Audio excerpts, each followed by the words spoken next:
Good evening, everybody. Welcome to Tuesday Night Speedrunning here on the Nick RP stream. We're starting a little late today. It's a little bit late getting stuff sorted tonight, so my apologies for that. But we are now ready to go, so I hope you're excited. I hope you're ready, because we're preparing for Hotfix on Saturday.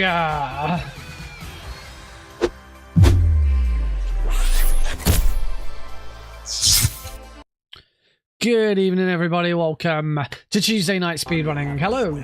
I hope everyone is good. I hope you're all great. Having... Okay. Hello, JN. Hello, Rorschach. Thank you very much for hanging in there. Apologies that we're starting so late. Just very busy for me at the moment. I am busy all over the frickin' place right now. So last weekend just gone, it was I'm just gonna turn the game capture down just slightly. Oh, I alt tabbed out, and that I alt tabbed out, and that was enough to move it onto the main menu. That's fine. Yeah, so weekend just gone was Saving Sarah, which was a speedrun event that I was the tech lead for. Raised over $3,000 to support Doodleplex, who was going through some financial problems and was going to lose her home. So fantastic that the community came together to help her out. And yeah, it was the first time Speedrun Tours UK had been used with a custom layout, which was tricky, but we got there in the end. It wasn't without its issues. I made, as far as the layouts are concerned, I made one major error with them. There was a 3-player race at one point, and the 3 streams didn't the webcam and the 2 of the webcams and the games were the wrong way around, so a webcam was pointing to the wrong game. That was the only thing I got wrong, and that wasn't even in Node CG. That was an OBS issue because of the way I'd done it. So that was a bit funky. But apart from that, it was the event went really well. It was also the first time Speedrun Tours UK had used this some new tech that I built into it, where the audio streams now go on and offline rather than muting them. Where if you mute the audio, you can't do anything with it at all. It now stops it from going on air. Takes it on and off air, so you can still hear it and you can still balance it and you can still do stuff with it, but the stream can't hear it, only you can hear it. It's something that's built into OBS, but the average person doesn't really do much with that, and it's not a really easy toggle to use, so I turned it into a really easy toggle to use, and it's worked fantastically. So I'm really looking forward to using it again in November for Preventathon 6. Preventathon 6, the schedule was revealed. I think we've already had a stream since then. I can't remember because I can't remember when that was revealed. I think that was the previous weekend.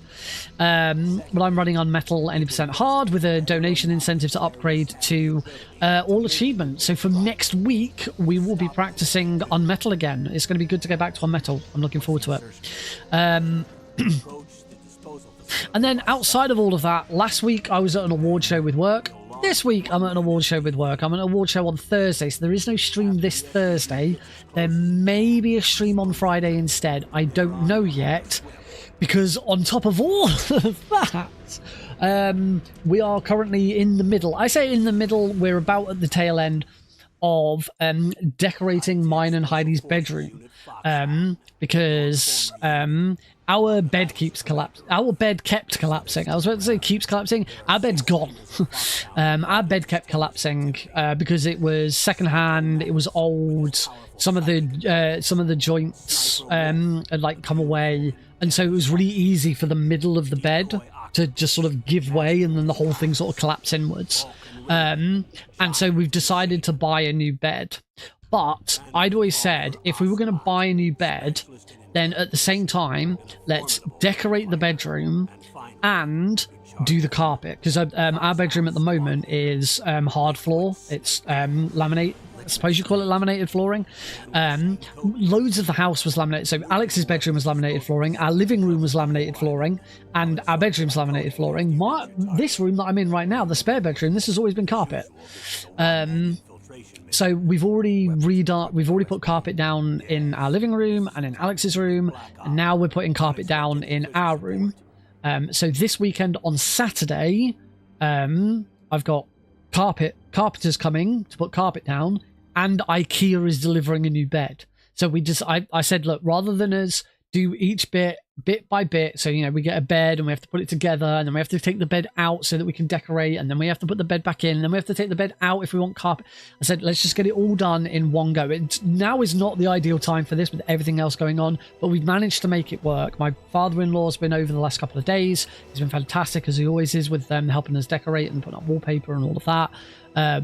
So yeah, the room looks great. There's just a couple of little bits still left to do, a couple of bits of paint here and there, but apart from that, the room's pretty much finished. But until Saturday, Heidi and I are sleeping on a mattress on the floor, which I don't mind. I've done this before, and when I first moved into this house, it's what I was doing, and now I'm doing it again, so it doesn't really bother me that much.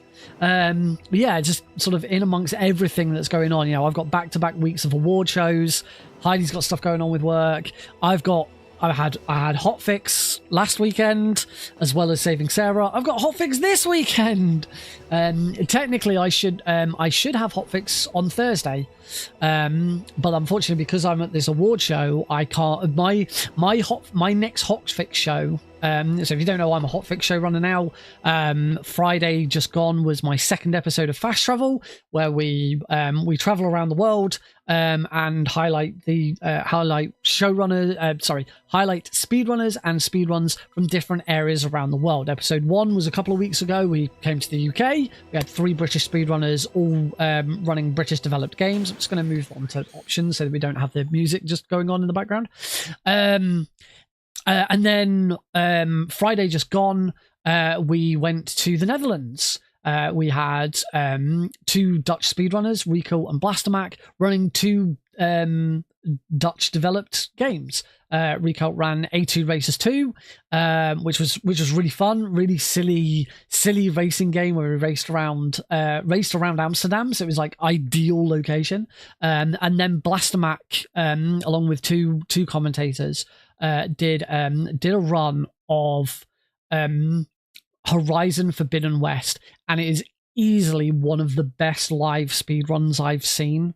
Certainly one of the best live speedruns that I've had the opportunity to host or be part of. It was absolutely fantastic from start to finish. It's a beautiful game. It's encouraged me to finally play the Horizon games. I've got Horizon Zero Dawn installed on my PC. I've had it installed on my PC for over 2 years, and I've never touched it. But it has definitely encouraged me to give it a go, because it was a beautiful game. It was fantastic. It PB'd. It was a fantastic speed run. And yeah, just an incredible experience. I was so pleased with it. So my next episode of Fast Travel should be next Friday.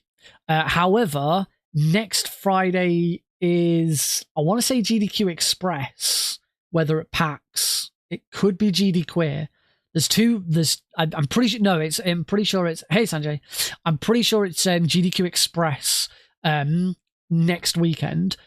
So whenever there's a big event on like that, the Friday runs get moved usually to a Thursday, and it may be that they move around a week as well, and that's what's happened to Fast Travel next weekend. So instead of Fast Travel being next Friday, it's supposed to be this Thursday instead.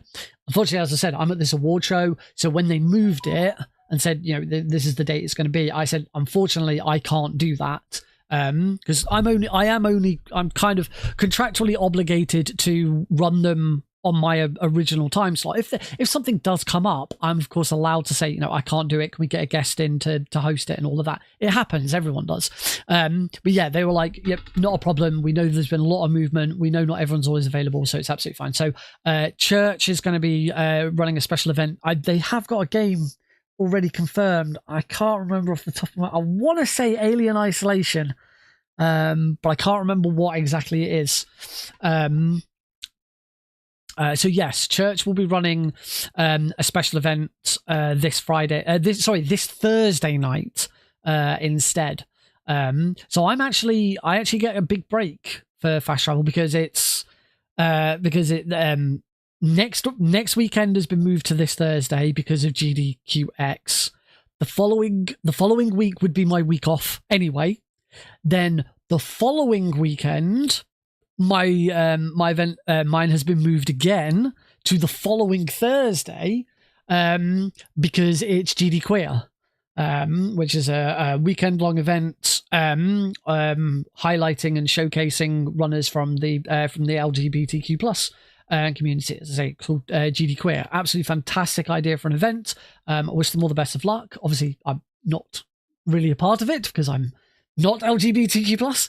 And I've got so much other stuff on. I think that weekend I'm not doing anything. In fact, no, I think that weekend is, yeah, I'm pretty sure that weekend is Halloween weekend, and Heidi and I are going into London. My parents are coming down to look after Alex. We're going into London because there's a sort of late birthday present, early Christmas present. Early Christmas present. Heidi has got us both tickets to see Metal Gear in concert. There's a Metal Gear Solid concert going on at, I believe it's at the Royal Albert Hall, where it's a matinee that we're seeing. And yeah, it's live Metal Gear music. It's going to be amazing. I can't wait. It's going to be so good. So yeah, that weekend I'm already busy anyway, so it kind of works out for me that it's not then. So I think it's either the first or second Friday of November that I think it's the first Friday of November. It's my next episode of Fast Travel. Haven't got a destination for it yet. We're working on it. But anyway, we should probably get on with the stream because I'm already I was already 20 minutes late. Now we're half an hour in. So let's hit flippy flop on over. But of course, I haven't actually said the other thing about Hotfix, which is kind of important for what we're streaming. So this weekend coming up, I might not be able to do my own Hotfix show, but I can do another Hotfix show. So weekends on Hotfix are reserved for special events, and this weekend Jiffy is back with another Oops All, which is an event where it's supposed to be the take on Oops All raisins. I can't remember. We talked about this last stream and I can't remember what it was. The breakfast cereal where it's Oops All cinnamon crunch, whatever it is. This time around they are doing Oops All Metal Gear. So on Saturday I will be running Metal Gear Solid any percent extreme, which is what we're going to be practicing today, and then on Sunday I'm going to be commentating the Metal Gear Solid 3 race, the Snake Eater, Metal Gear Solid 3, not Metal Gear Solid Delta. Metal Gear Solid Delta is being ran on Saturdays. It will be Delta's debut at a GDQ event. It is being ran on Saturday, but on Sunday there is a race of Metal Gear Solid 3 any percent European Extreme between Delfino Plaza and Callista Rain. I alongside Vermilion are going to be commentating it, which I'm so looking forward to. I love Metal Gear Solid 3. The two of them are both fantastic runners. They're far better MGS3 runners than I am. So I can't wait to see that race and be able to commentate it on GDQ. It's going to be so good. So yeah, make sure you tune into those. There is a link, if you're watching on YouTube, there is a link in the description for the schedule, so you can find out exactly when those runs are going to be in your own time zone. If you're on Twitch, tough shit, I didn't do anything. If you're on Twitch, it is in the go live notification. Yeah, I haven't set anything up for it to go and find it. I haven't set like a chat command because I didn't write anything in. But yeah, it's on Hotfix on Saturday and Sunday. It's going to be great. So yeah, before we get started, I've got a bottle of water I'm going to open. So yeah, it's all happening. It's very, very busy at the moment. To be honest, the biggest thing was this event saving Sarah over the weekend. Took up a lot of my time over the last couple of weeks. So I am kind of glad that that's now out of the way.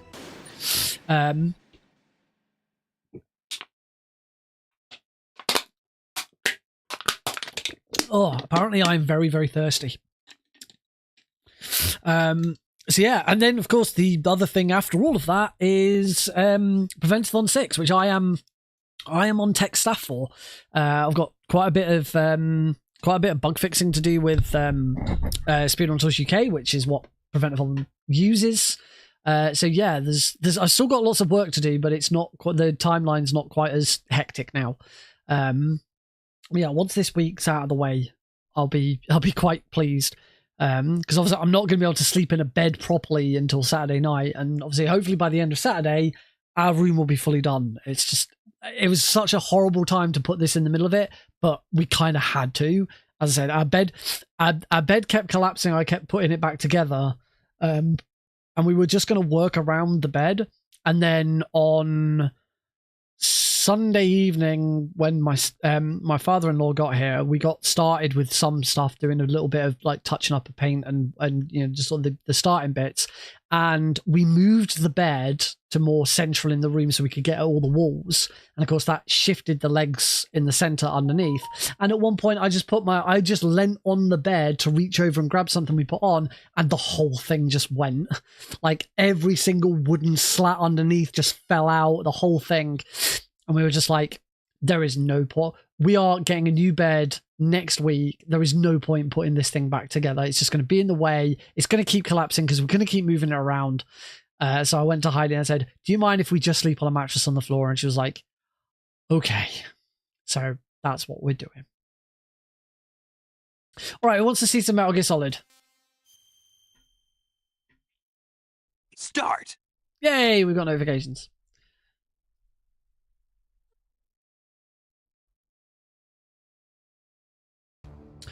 So I have been doing a little bit of practice off stream. I did get a new PB. You can see it on screen. 106.32 is now my any percent console extreme PB. Still not great. Still lots of time that could be shaved. Still not deathless. With things like I don't know why I'm grabbing that. I don't need it. With things like Boba Skip, and stuff like that, stuff gets in the way, and this run, the main thing about this run is that big boss rank, or doing it perfectly, is not guaranteed in the slightest. There is no way you can start a run of any percent extreme and immediately go, this is going to work, because there's too much RNG at play. The weapon glitch isn't RNG, but in a way it almost is, because like you have to make an input on an exact frame.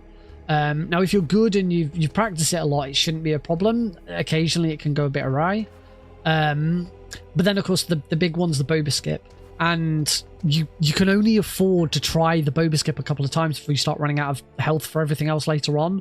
It really is, you get 2 attempts. If it fails, you need to take a death, because otherwise you can't complete the run. So yeah, I just, not only have I not had that run where everything has just gone correctly for me, I also have made mistakes elsewhere, which have caused problems. So I'm still kind of waiting for that perfect storm of everything. It's not that everything has to be perfect. It's not that everything has to go great and I don't have any problems whatsoever. It's just I haven't had that. Basically, I haven't had a deathless run. I haven't had a big boss run yet, because actually, in the grand scheme of things, for this run, big boss is kind of a given, a little bit.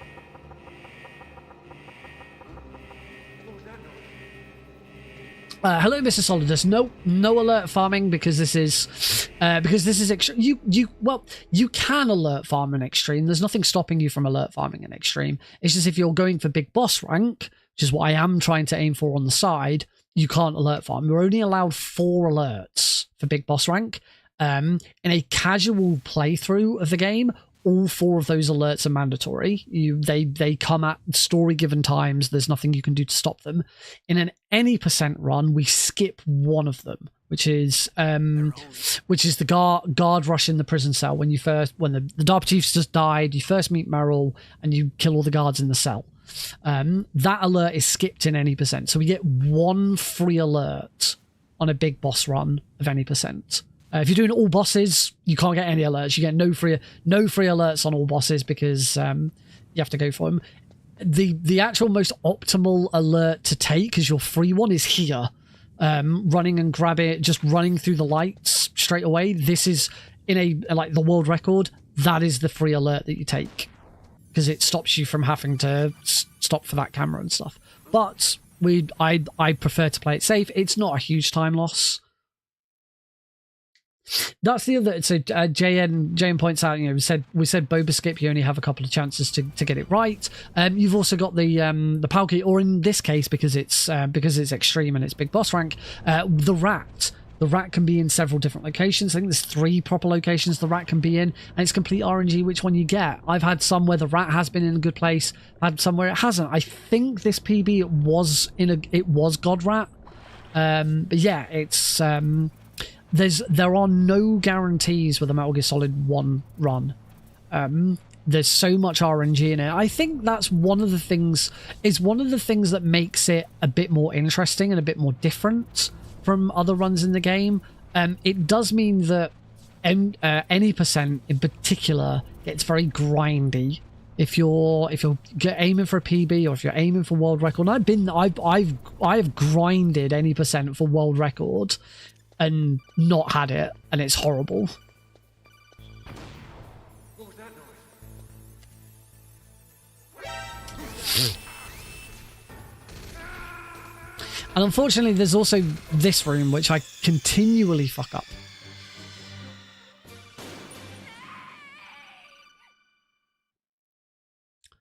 So that's big boss rank already gone. The advantage of that, though, is that the guards will not get in your way on the second journey over. Oh, and now I get the fast elevator, which I really could have done.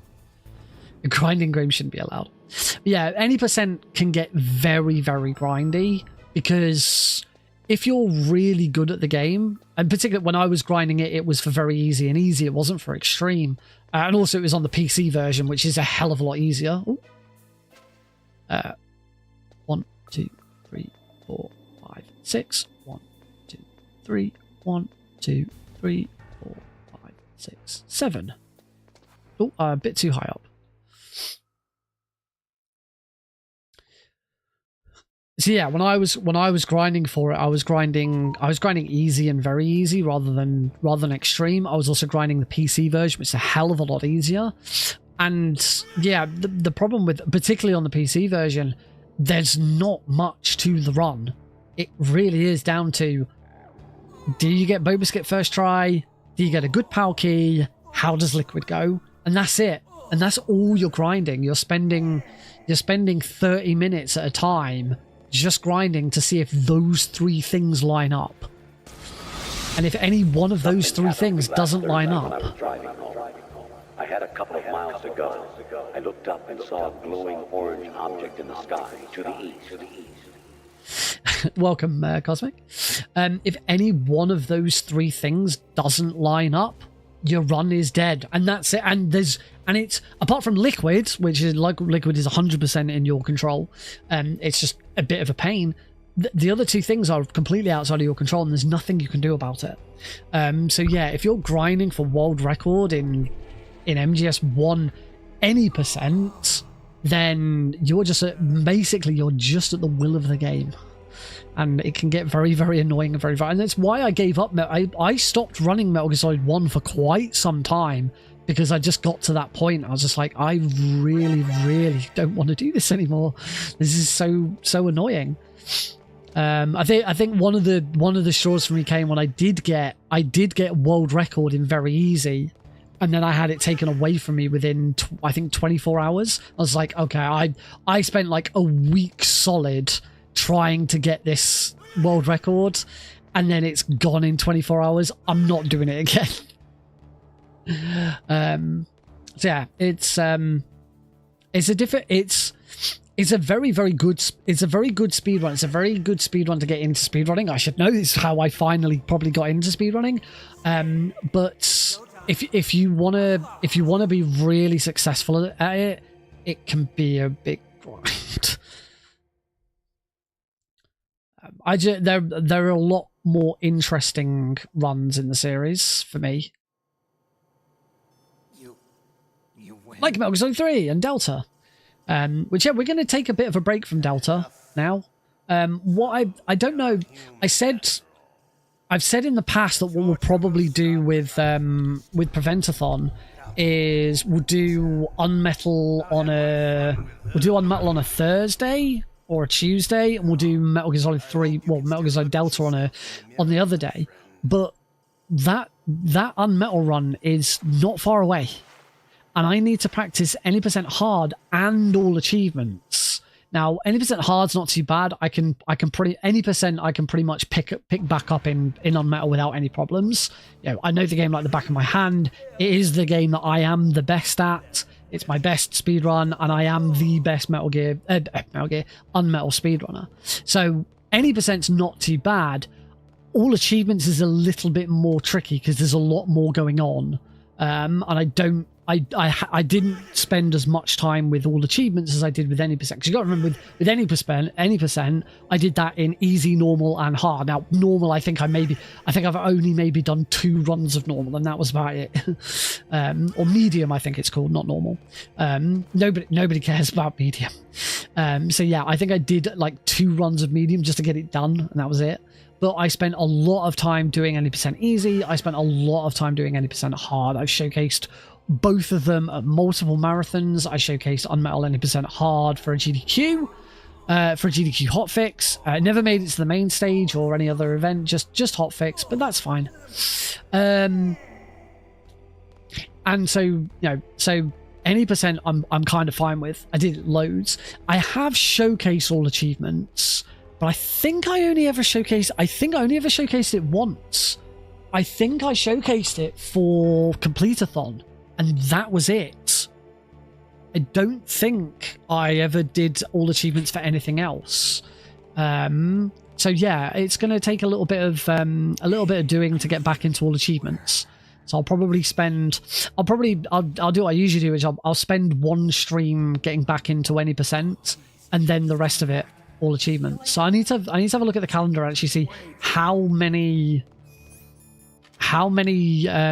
streams have I got until Preventathon. Because Preventathon is the first full week of November. First full weekend of November. So it's not the first weekend of November, because I believe the 1st of November is a Saturday, if I recall correctly. Oh, there we go. I'm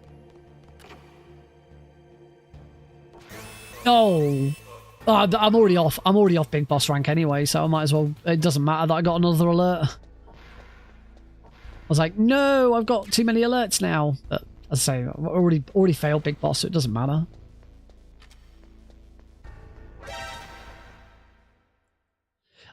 So yeah, I need to have a look and see how many streams I've got left, because as I said, there's no stream this Thursday.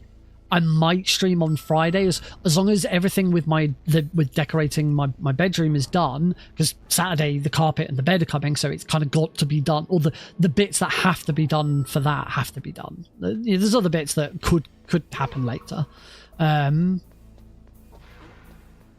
So if that's not done by Friday, then I can't stream on Friday. I've got to do that, but I'm hoping I'll have time. Got tomorrow night, and I'll have. Oh crap! Might as well take a death at this point.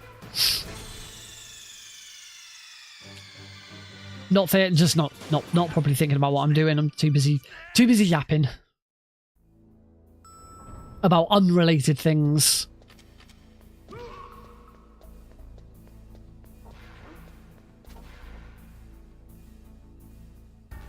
Issue 1. Back out. Run. Wait this time.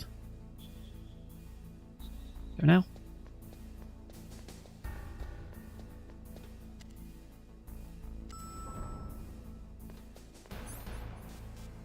I have double checked and made sure I now have this on my phone, and I've got it on my Vita so that I can practice. Probably going to try and, because obviously I'm away with work from Thursday through to Friday. I've got stuns. There is a stun grenade method with that room, I believe, in Extreme. But I don't do it because A, I don't want to use the alert. Again, if we weren't going for big boss rank, the alert wouldn't matter. But I would like to try and get big boss rank in this as well.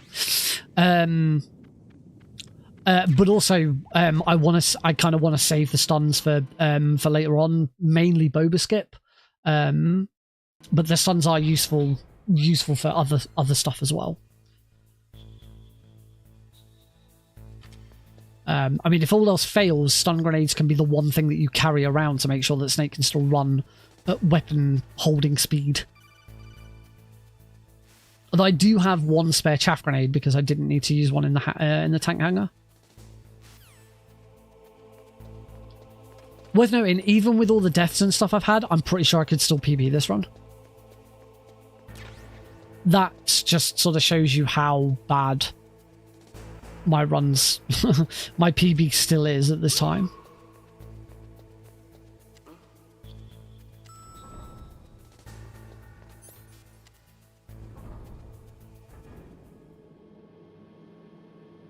Oh, that's cool. Yeah, stuns have an interesting interaction with doors. It's how we do the stun grenade in the blast furnace.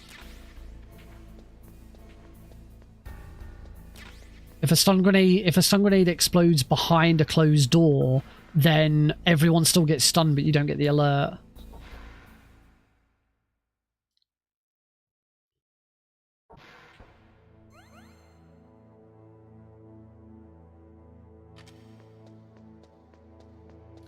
Suffice to say, I have not. If anyone who was here on last week's stream will know that we were looking at getting through barriers in Comms Tower B without needing the weapon glitch. I've not looked any further into that. Pazzo joined us at one point during that stream and basically confirmed that it's a known bug with running the game on PS2. Don't know if it was necessarily running on emulated copy on PS2 rather than a retail disc version, but oh, it has to deload the room. Ah, okay. That I didn't know. I didn't know that that's how it works.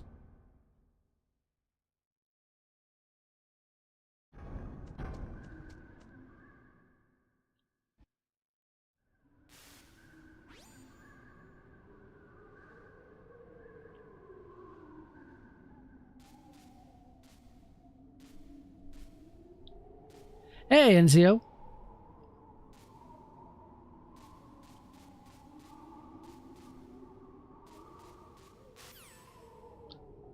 You.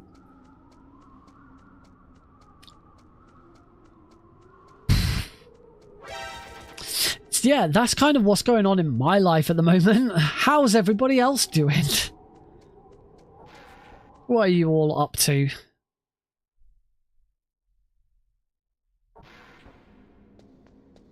Yeah, looking at my time, I'm only about a minute behind.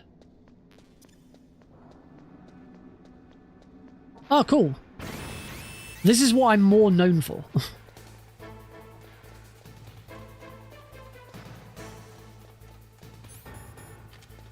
Oh, that's cool. Oh, I hope you've enjoyed it.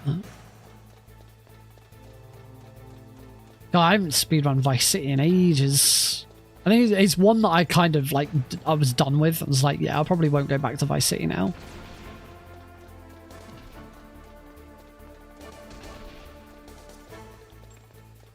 All right, come on, Boba Skip. Please be nice.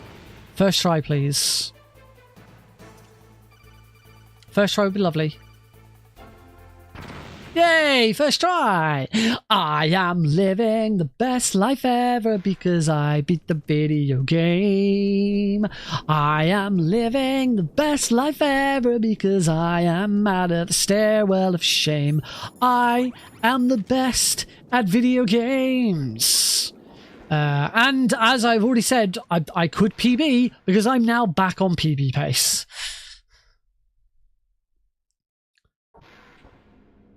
Because my current PB, I'm pretty sure I took a death at Boba Skip because it didn't work. Alright, on to the next kind of awkward bit of the run, which is the weapon glitch. can only afford to attempt the weapon glitch twice. And it's that kind of goes hand in hand with Boba Skip. If Boba Skip takes you 2 attempts, you kind of only have 1 attempt at a weapon glitch, which is kind of why I don't think that's strictly true. I think you could.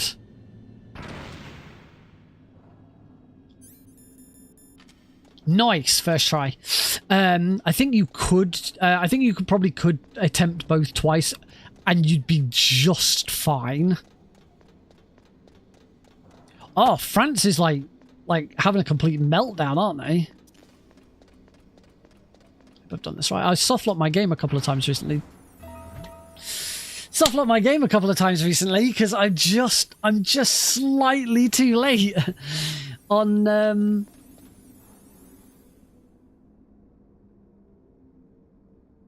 And that's it. I think you just now stay here forever. There's nothing you can do. Yeah. So this is, yeah. We go into this cutscene and we have no stinger. We don't have the stinger, and the game's like, what? This cutscene started, but now Snake doesn't have the stinger. What's going on? The only thing you can do is reset. This isn't a glitch. This is a very well-known softlock. Yeah, I let that chaff grenade explode in my hand just slightly too late. It's a really tricky spot, that one, because you don't want to let it explode too early because you want that chaff grenade to allow you to get past the first camera as you go up, but you don't want it to explode too late because otherwise you either run into the cutscene and softlock because you still have the stinger, but you have no stinger ammo, so you can't beat the hind D, or you softlock because it does explode and you run forwards and you have no stinger, so it kind of, yeah, screws up the cutscene like I just did there. So I'll make sure I don't do that on Saturday.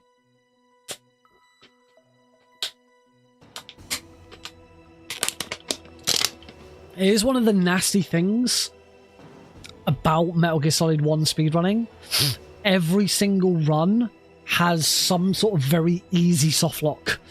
If you're not careful. I think because I reset, I still need to do that. Yes, I do. Right, let's try again. So in this, it's this. In the PC version, it's not even a softlock in the PC version. In the PC version, it's easy to just make the game crash. If you go into a prone position whilst falling, the game just crashes straight up. Could also do that. That's also true. So here in the docks, there's actually no need to try and just avoid the guards and do this. We can just kill them. Because we're allowed 25, I want to say 25 kills throughout the entire run. I'm not even gonna kill that guard. We don't need to.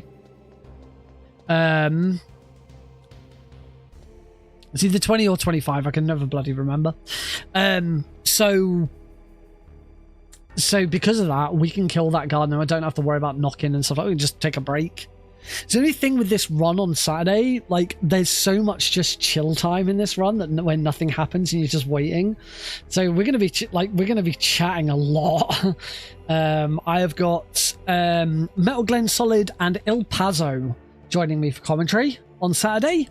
So yeah, we're gonna have some really nice chats about Metal Gear Solid 1 and all of the other Metal Gear games. Off the top of my head, if I remember correctly, it is Metal Gear Solid: The Phantom Pain run by Metal Gear Solid, then me running this, then I'm not going to be able to remember every person who's running everything or the correct order of everything, so I'll just keep going as best I can.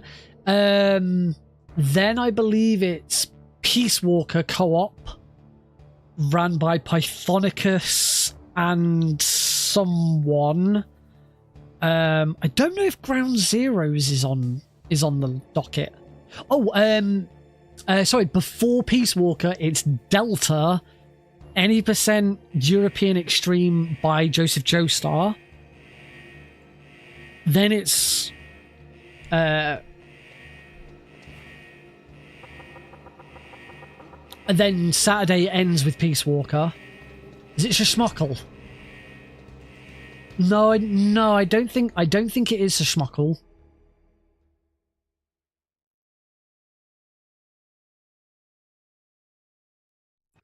And then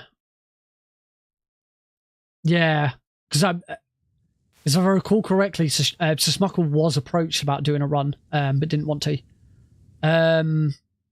Then Sunday is my run. I can't remember.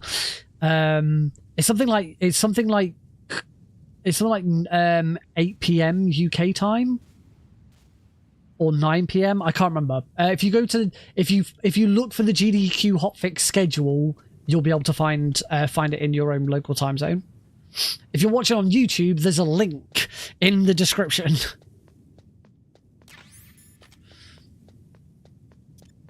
Then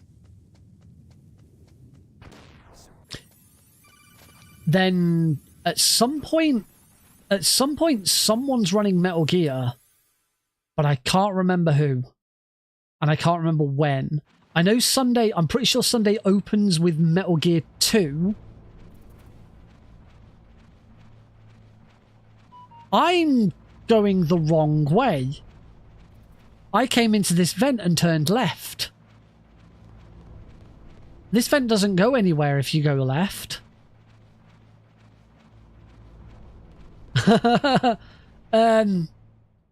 Oh god, we've gone into the cutscene of the two guards. Yeah, but there was a problem. What is it? The security on the door was broken. So the door is still open. I just went the wrong way. I just completely went the wrong way. Just again, I'm just not thinking, and I just decided to go the wrong way. Excuse me a second. Reset.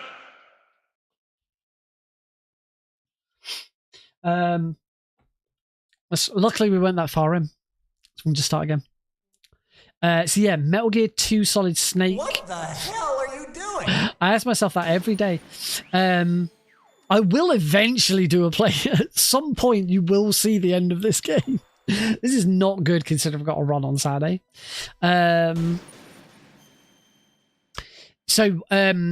Start. I'm pretty sure Sunday starts with Metal Gear 2 Solid Snake being ranked by, I want to say, Totsi Gaming.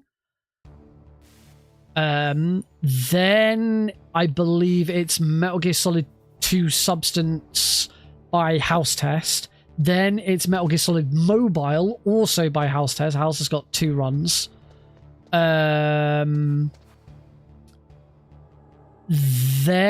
I believe it's the Metal Gear Solid 3 race between Delfino Plaza and Valeria Chan, which I am commentating.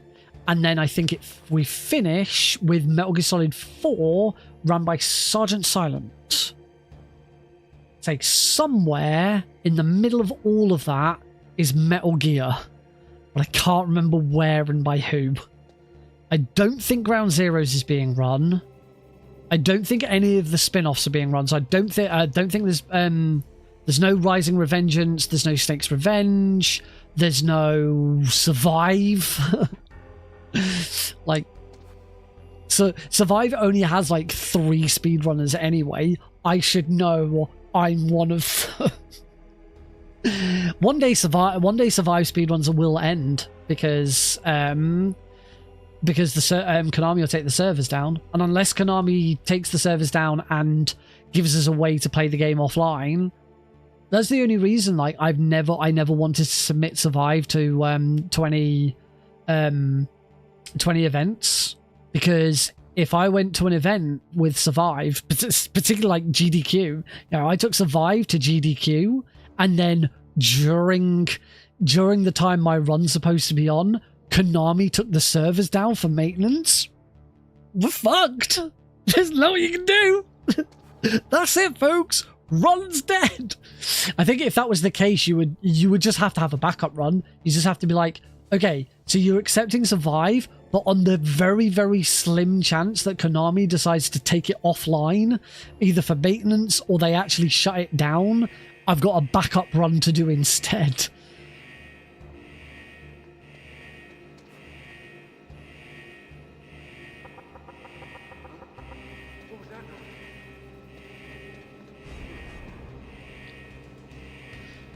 I'm not sure what run I'd pick, because Metal Gear Survive is like, for me, doing bad ending Metal Gear Survive was like 2 hours and 15 Konami softlock, excuse me. Oh, I hiccuped in the middle of that.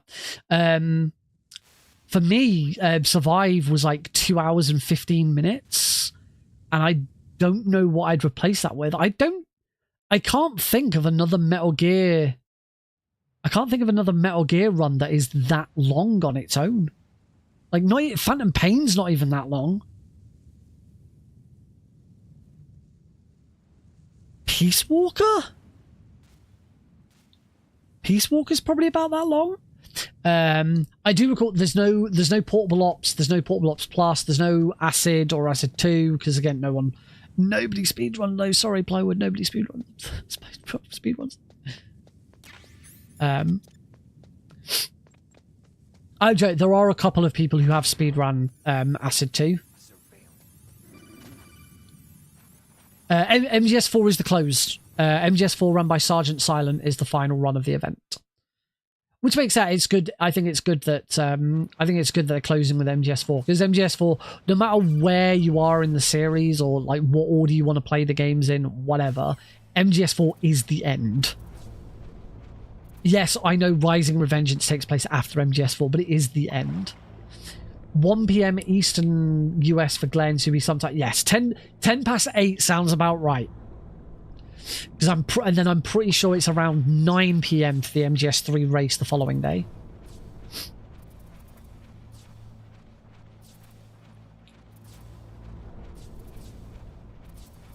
It's kind of crazy to think there's still so many games in that lineup but I still haven't speedrun. I've always said that my intention is to learn every single Metal Gear. And I haven't. I'm still nowhere near that goal. Right, let's see if I can get through this.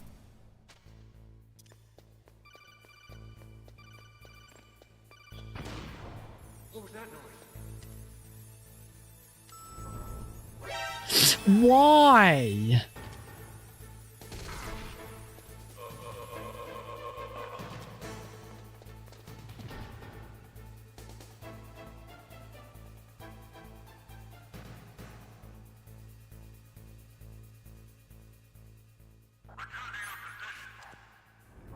Okay, still behind. Obviously behind, and I've taken damage. The damage doesn't matter. We're going to get it back in the cell. And because we get one free alert, we are actually still on big boss pace. As long as I don't now get another unwarranted alert. 1, 2, 6, 2, 6. And in. Cool. Which Metal Gear do you think would be the most difficult to speedrun? What's the most difficult Metal Gear?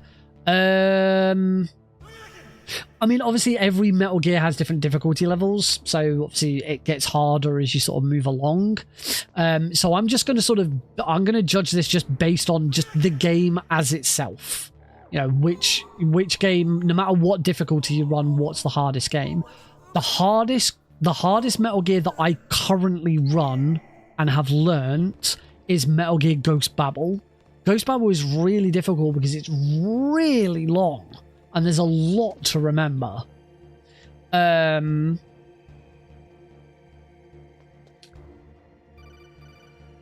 not sure. I can't really say much about like Peace Walker or Portable Ops and Acid. Acid 2 is probably quite difficult. And nobody cares. I'm not even going to talk about Acid 1. Nobody's going to speedrun Acid 1, because if you want to speedrun Acid 1, just speedrun Acid 2, because Acid 2 is far better. Acid and Acid 2 are very difficult because they're both RNG. Plywood and I want to say Copper Tank did a huge exploration. I think it was either last year or the year before, where they like properly deep dived into Acid to try and work out like RNG manipulations and stuff like that, and came up with nothing. They came up with a route. They came up with a route and a deck, and how the run has been devised, but there is no RNG manipulation whatsoever. You are completely at the mercy of the cards in Acid. So Acid, deep dive into Acid does not sound fun or safe. So yeah, Acid. The only thing is, I don't actually know if Acid is particularly difficult as a result. There's a lot going on, and you have to be able to think on the fly because you have to, you have to be able to deal with whatever cards you get. But it might actually be that the route is relatively simple. You've got a lot of time to play with. Obviously, you still want to act quickly, but it's not like it's intense. It's a card game. It's not intense skill that you need. It's more the skill isn't about your execution. The skill is about your thinking, how you act on the fly, your strategy. The skill is in your strategy. The skill is not in your execution.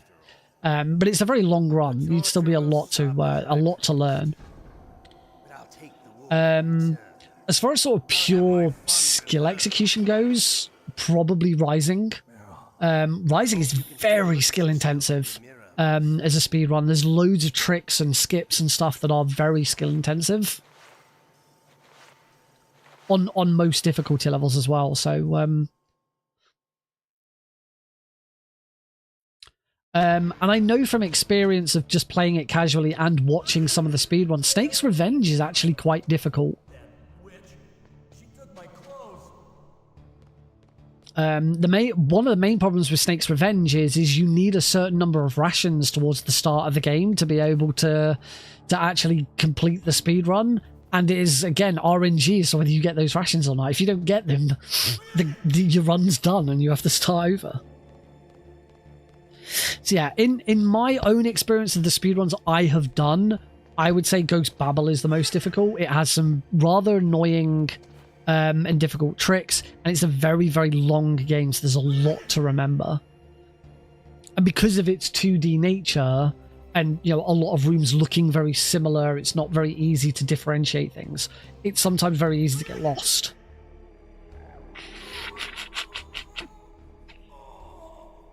So if you've never seen a Metal Gear Ghost Babel run, I'd highly recommend it. It's very, very interesting. But if you've never played Metal Gear Ghost Babel, I would also highly recommend doing that first.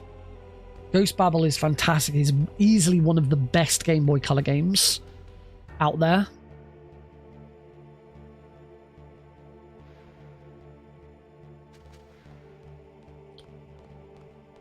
Outside of those few examples, the Metal Gear series is pretty piss easy to get into speedrunning wise.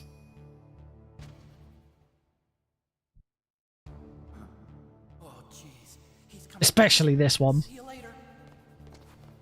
Wait.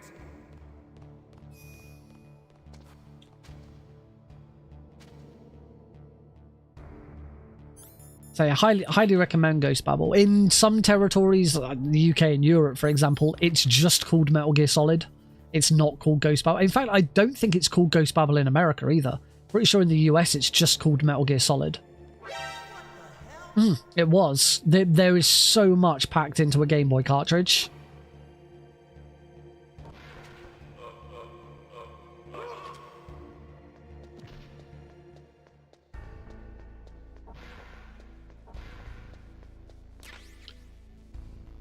Ghost Acid. That'd be horrible. I have always said I would like to learn Acid 2 at some point. I'm thinking of like casual games to play like on the go, because I play a lot of games on my phone or on my Vita.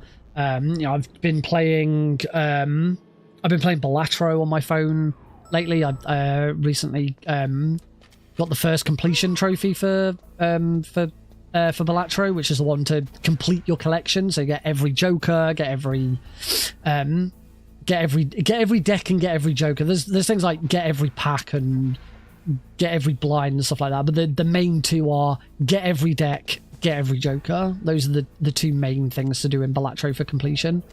I have no intention of grinding out Balatro to get completion plus or completion plus plus. No way. Balatro has been fun. I've also been playing on my phone specifically. I think it's called Storyteller. I can't remember. It's something like Storyteller, which is a little puzzle game where you get given. Oh, I thought I was going to get hit by mine there. You get given scenarios for stories, and then you get given characters and scenes, and you have to put them in the right spots to make the correct story. It's one that kept popping up on my my YouTube short stream, and I found out that the game is available on Netflix, so I downloaded it and played it. Intended that to be the game I was going to play like on my commute, but I've already finished it. I haven't 100% finished it, but I've done every story, so it's like, oh, I need something else to play now. This week on my travels, I'll be trying to practice this whenever I can, because as I say, I've got this on my phone and my Vita, whichever one I want to do. Ideally my phone, because it won't have input lag. The Vita is essentially running on PSTV, which has input lag, which is horrible. Whereas on my phone, I'll be running it on DuckStation, which is more or less the same as this.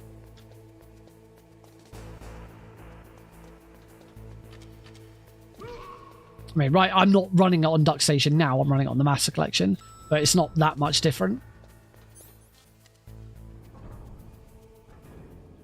So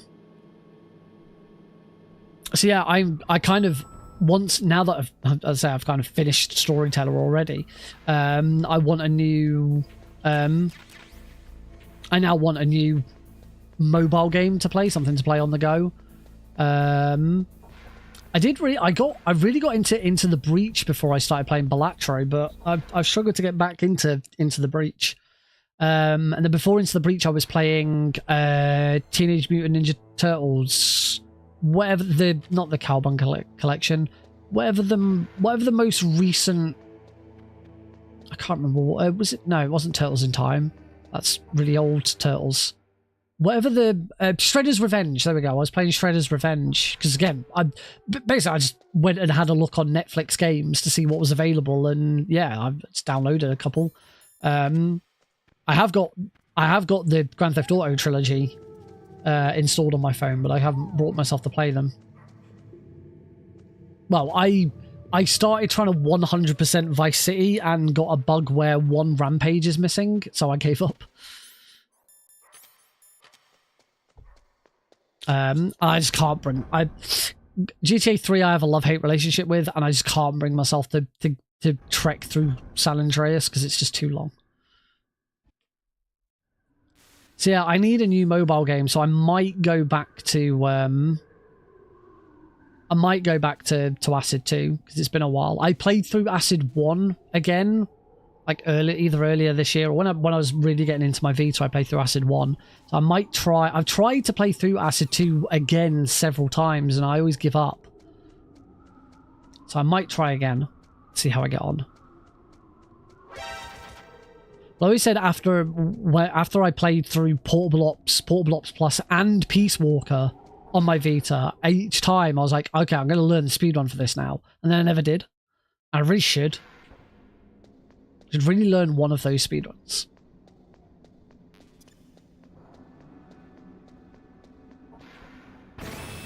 Alright, here we go, Boba Skip. You were nice earlier, and then I was not nice by ruining the whole run. So if you could let me have this one as well, that'd be grand. Boba Skip, please be nice.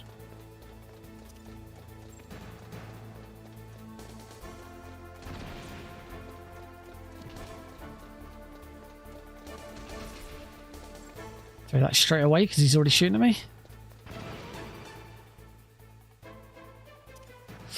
Come on, baby skip. Please be nice. Please be nice. Let me get through the door. Yeah! I am living the best life ever because I beat the video game. I am living the best life ever because I am out of the stairwell of shame. I am the best at video games. Thanks, Boba. Pulled through for me today. Now we're 51 seconds ahead of PB. All I gotta do is not screw that up. So we're gonna get first try weapon glitch. I'm not gonna soft lock it.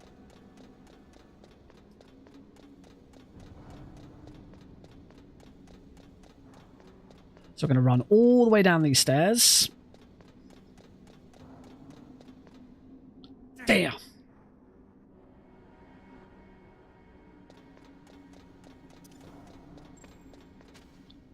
Into position for a first try.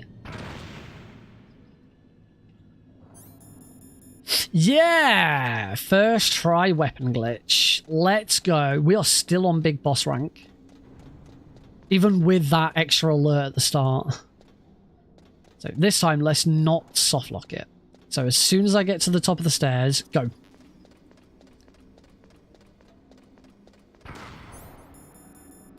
Cool.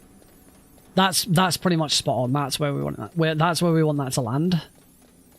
Because now it's just long enough to get past that camera without getting shot. If you get shot by that camera, restart. You take a death and restart this room. You cannot afford to get... You just cannot afford to take any unnecessary damage in an extreme run. You need every single bit of health that you have available. Because so many of the tricks in this game require damage abuse.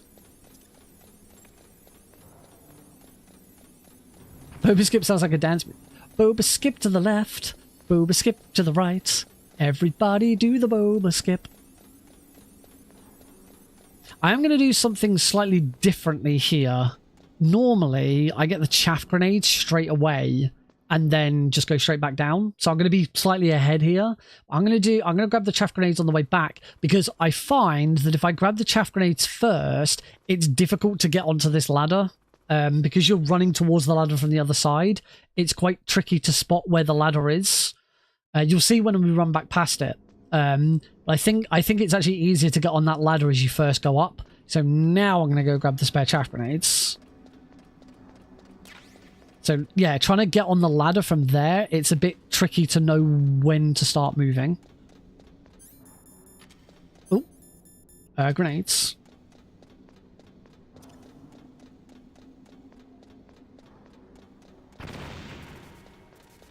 Oh.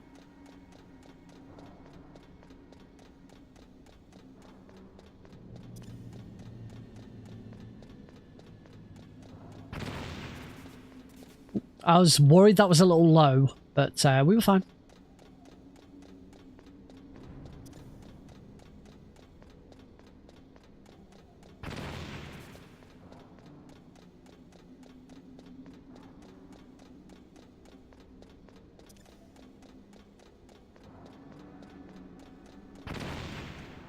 All good.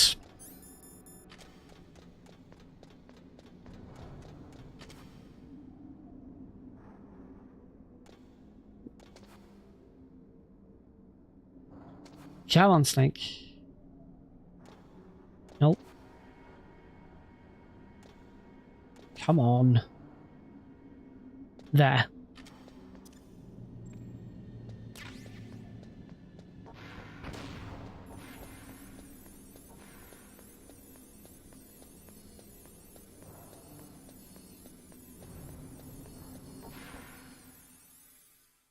All right, we've still got one more.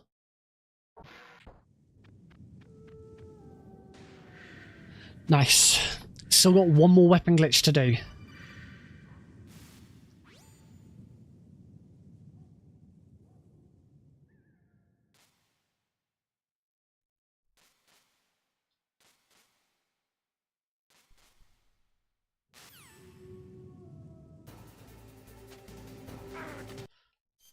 Oh.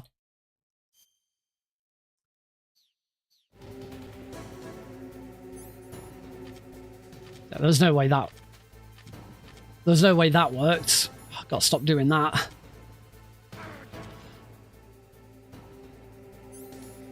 There we go. That's fine. Everything else went fine first try, so that one we can afford to take 2 attempts at.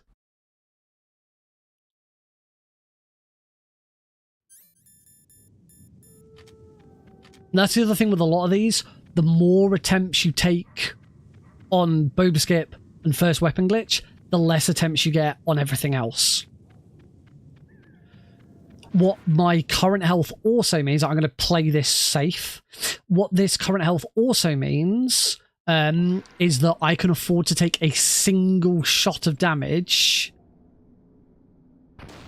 during the cargo elevator fight, which is really handy.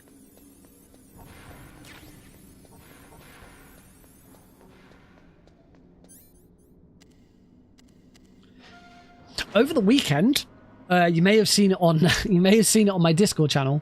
Over the weekend, I did actually finally get the Master Collection achievement for getting Big Boss rank.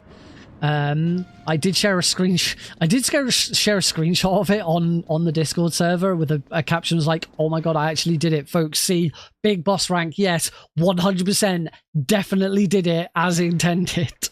I don't know if the people who commented on it noticed the fact that I'd scribbled out the 28, I think it was the 28 saves, and wrote 0 hastily in paint next to it. It was because I was creating a save pack ready for Saturday, so I now have a full set of saves because there isn't one available on. No one's made one for the Master Collection, so I now have an any % extreme save pack available. So if anything goes wrong during the run on Saturday, I have enough saves to go back to for any situation. So yeah, but because I believe for Metal Gear Solid 1, you can have unlimited saves and still get Big Boss. And basically every time I died, because I wanted to make a save pack that was like legitimate throughout, basically every time I died, instead of hitting continue, I exited and loaded my save instead. So yeah, it was a Big Boss run, but it was very, very segmented.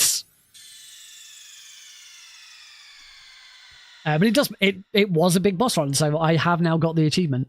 Though I think I've only got like 2 or 3 achievements left in Metal Gear Solid 1. The problem is one of them is complete every VR mission. No, I can't be arsed with that shit. That's one other thing that I've never gotten into for speedrunning. I've never gotten into MGS1 or MGS2 VR missions.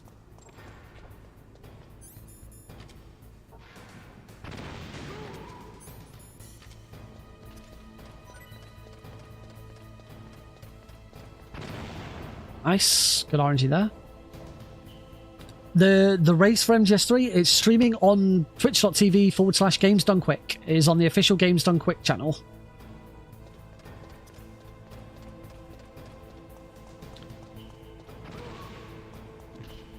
Yes, I still get my safety ration. So this is if I do get killed here, then I have my safety. For PB purposes, I'm going to equip my safety ration, but I'm not going to use it.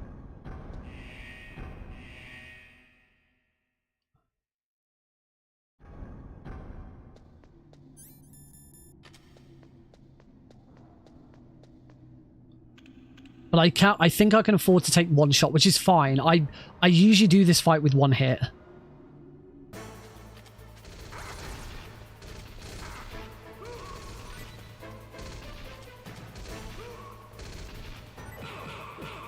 Cool, well there goes Big Boss rank because I decided to lie down.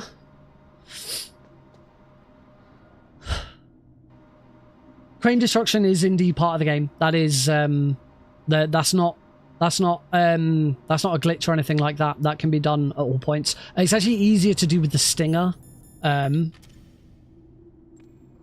Is it easier to do with the stinger? But we don't have this. We don't have any stinger ammo yet. So yeah, in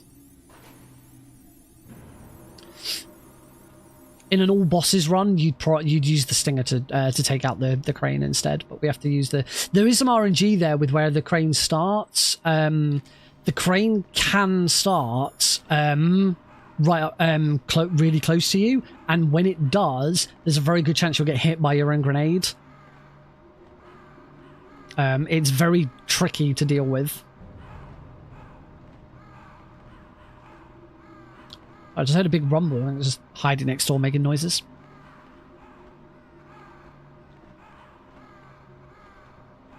Hey, Nitrous. Sure, I learned something. Sure.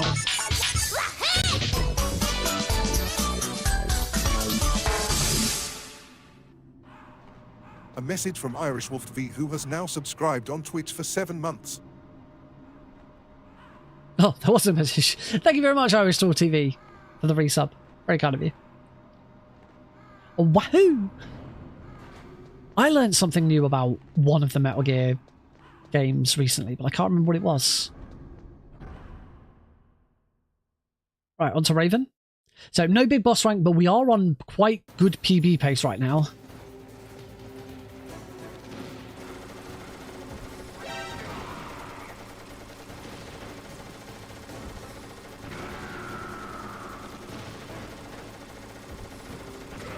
Oh, nice. How you been finding it?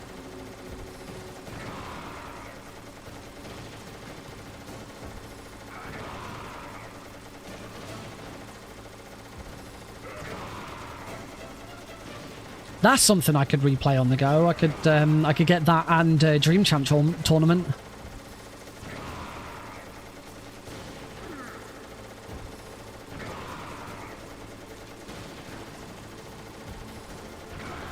Perfect Raven fight. Lovely. Oh, and gold split for Raven as well. That's really nice.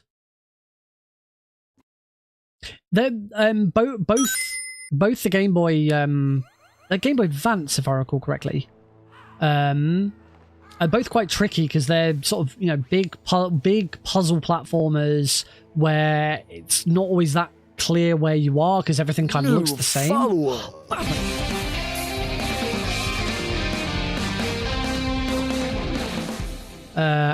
Adam Lewis 74201, thank you very much for the follow. Welcome to the Nick RP stream.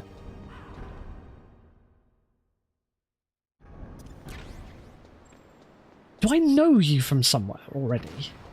Because the name sounds familiar.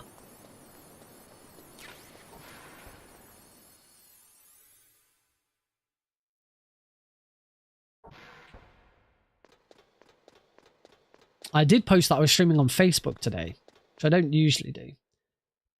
But I don't like have public followers on it. I don't have my Facebook isn't public facing, so it's all for people like actual people I've connected with in the past.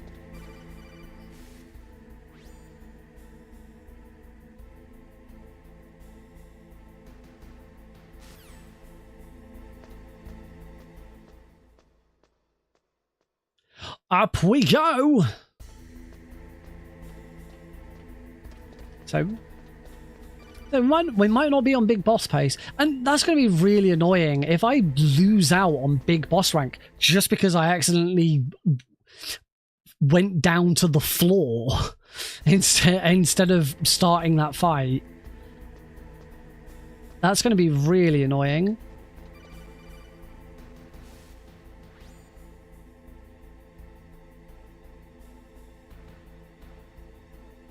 It's a stealth weapon.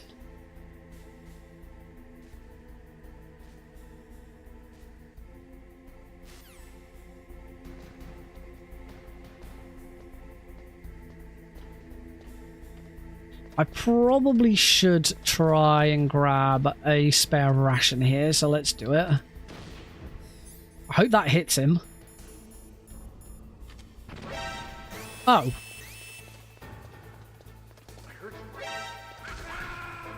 Well, there definitely goes big boss rank. That never locked on, and I'm dead. Snake!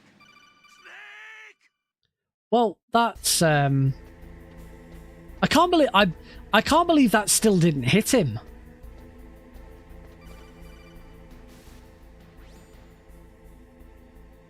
Like, I know it didn't lock on, but it was straight and true.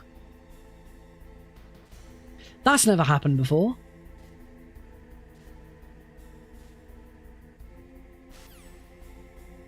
I don't think I've ever died here.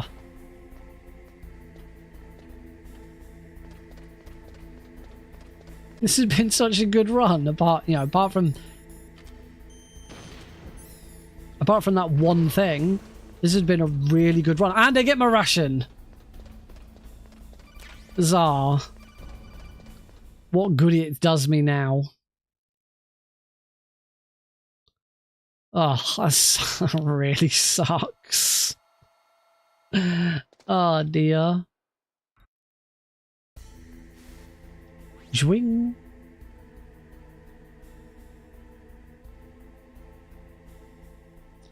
Luckily, this guard is actually really easy to get around.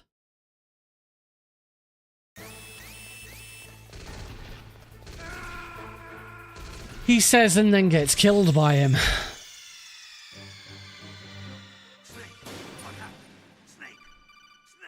Maybe I will throw him just to be on the safe side. There we go. Yeah, I should probably just throw him to be on the safe side. Normally I don't get killed by him.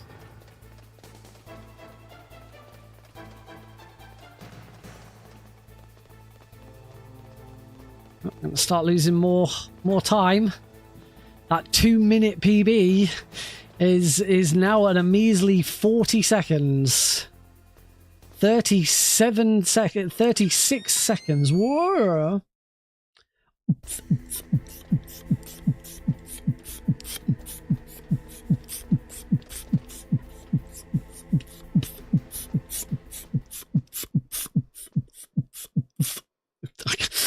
I can't keep going.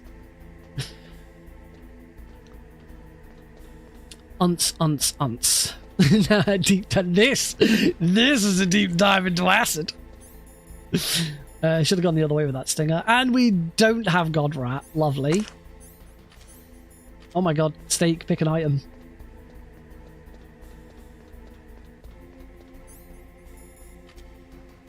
There he is.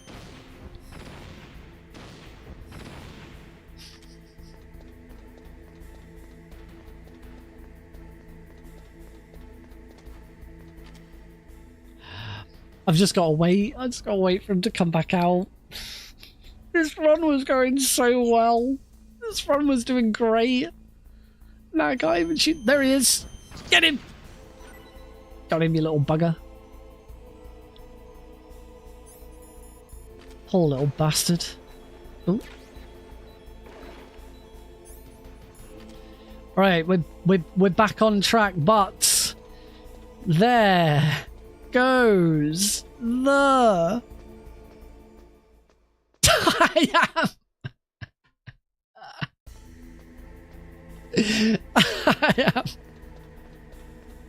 am 50 0.01 I am 1/100th of a second ahead of PB.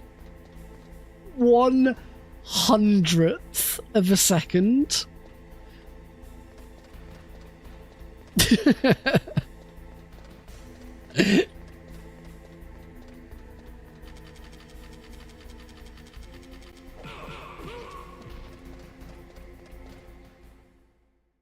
Wait, okay, back to still gonna practice as though this is Big Boss rank. In Big Boss, you still can't take still can't get spotted by these cameras, either going in or coming out. You need to avoid them like the plague. You need to preserve that 1 centisecond.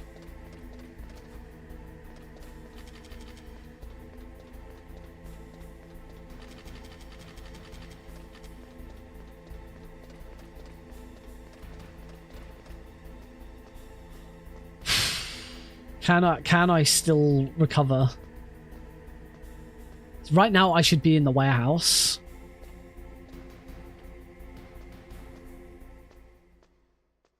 Oh, we've gone back down to 105. Oh. Oh, dear.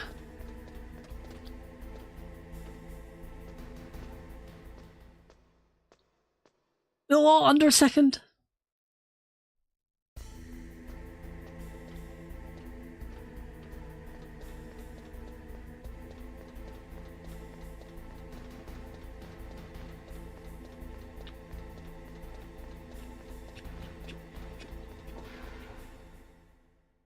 Yeah, back to over a second.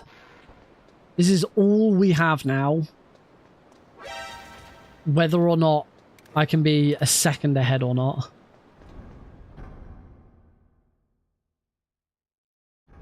Yes. No, indeed. In fact, 0.91.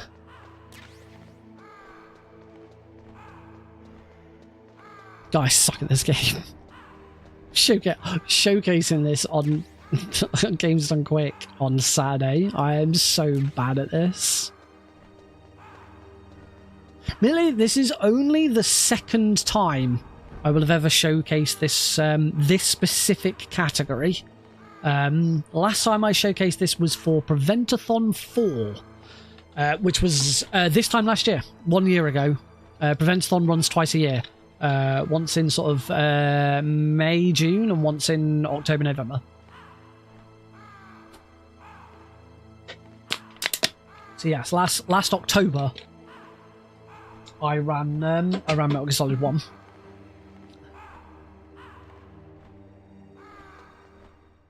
That should be good. I'm not even going to check.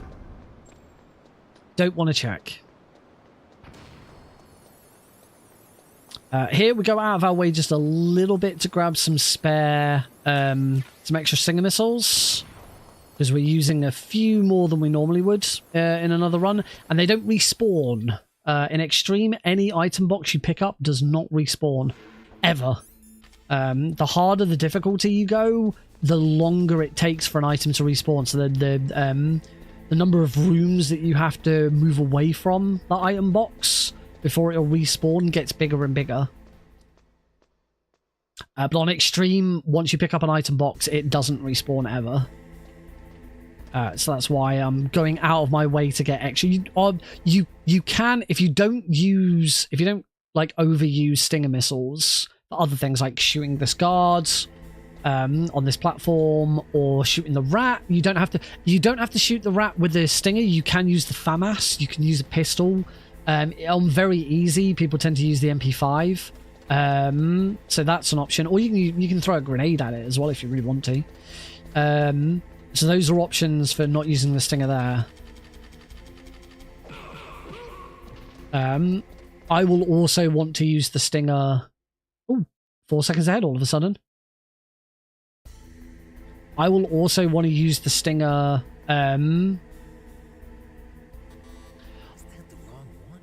Oh my god, it didn't freeze. I said I did... It's still bloody yellow. I said I wasn't going to check. I went through the door at one...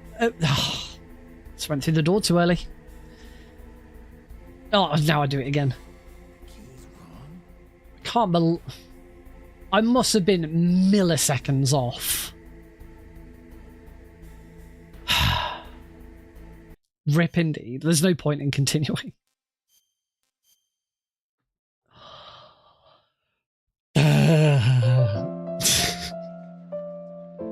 Reset.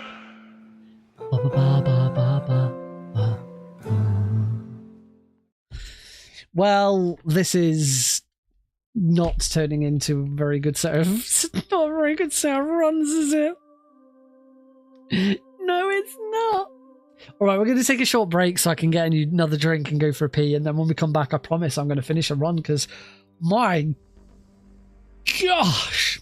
I mean, on Saturday, when it comes to the actual marathon, I will be doing things a lot safer. I'll be a lot more... I'll be concentrating... I won't be as tired. I'll be concentrating a lot more. I'll have, I'll take... Yeah, pipe break! Sounds good. So yeah, we'll be back here in a few minutes. There will be ads playing, because obviously stopped ads coming on midstream and things like that. So I'll see you all in a few minutes. Nearly pushed the end stream on.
Alrighty, breaking out the Muse Cup.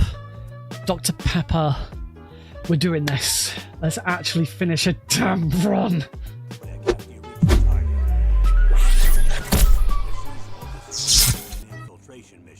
Not sure what that was, but that was really cool. Yeah, I've just noticed that my Don't expect any official support. my Spotify thingy on the stream isn't working. Should have addressed that. Sorry.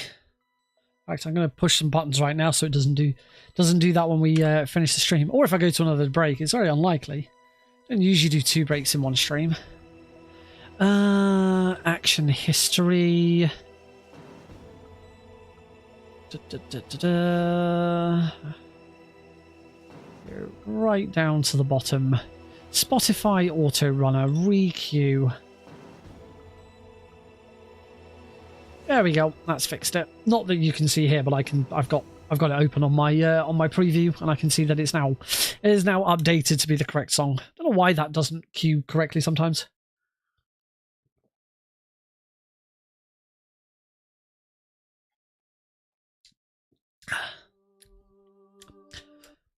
You know what? I think I might actually prefer Dr. Pepper Zero to normal Dr. Pepper. I used to love Dr. Pepper. Absolutely used to love Dr. Pepper. It used to be like one of my favorite drinks, and they changed when the sugar tax came in. Dr. Pepper changed its recipe so that standard Dr. Pepper wasn't hit by the sugar levy. And it just never tasted right to me. Again. Liquid.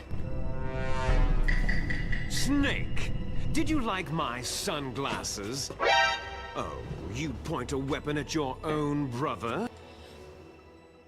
Would you point a weapon at a guy wearing glasses? Oh, I can't wear these. They're really dusty and mucky because they've just been on here for ages. Yeah, ever since that they changed the recipe. I don't like Dr. Pepper that much anymore. I'll drink it, but it's just not that nice. But this is Dr. Pepper Zero, and actually it's not bad. It's a little flat because it's been open, but that doesn't have the same horrible tang at the end. When Heidi and I went to America for GDQ in 2023, we went to the shop around the corner. I got a glass, basically a glass keg of chocolate milk. It was gorgeous, but I also got like a 3-liter bottle of Dr. Pepper because in America they didn't change the recipe, and oh, it was so nice to drink normal Dr. Pepper again. One day I will go back to America and I will drink normal Dr. Pepper again. Not at the moment. I ain't going to America anytime soon. Every time I talk to anyone about like GDQ and being able to attend and stuff like that, and anyone in America always says, yeah, you don't want to go to America right now. It's like, no, I do not. I have no intention of going to America anytime soon. 3, 2, 1, go. Start. Strawberry. I think so, yes. I think I've seen Strawberry Dr. Pepper. I've seen like oh, I forgot to change subtitles. Oh well. It does. I think it's a slight time loss to have the subtitles in Japanese, but it's only slight. It doesn't matter. I've definitely seen like either a strawberries and cream or like club soda. I can't remember. But I know we have had some special flavors. Talking to strawberry, I had strawberry tango recently. And what I didn't and wasn't a big fan.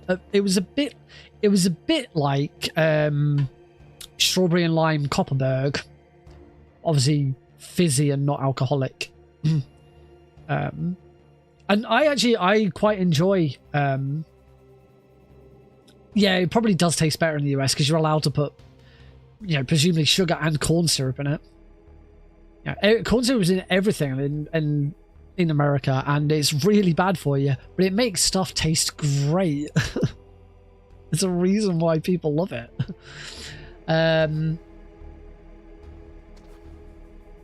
What was I then? What did I then move on to? I've already forgotten. God, I think I've got dementia. I can't remember what I started talking about 2 seconds ago.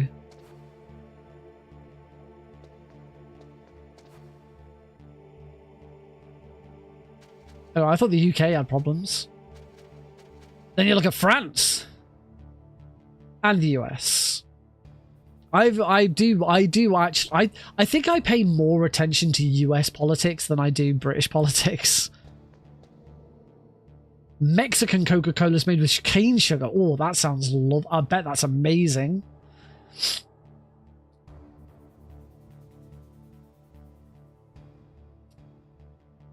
I regularly watch a lot of US chat show, late night chat show monologues and stuff. I don't watch the whole things.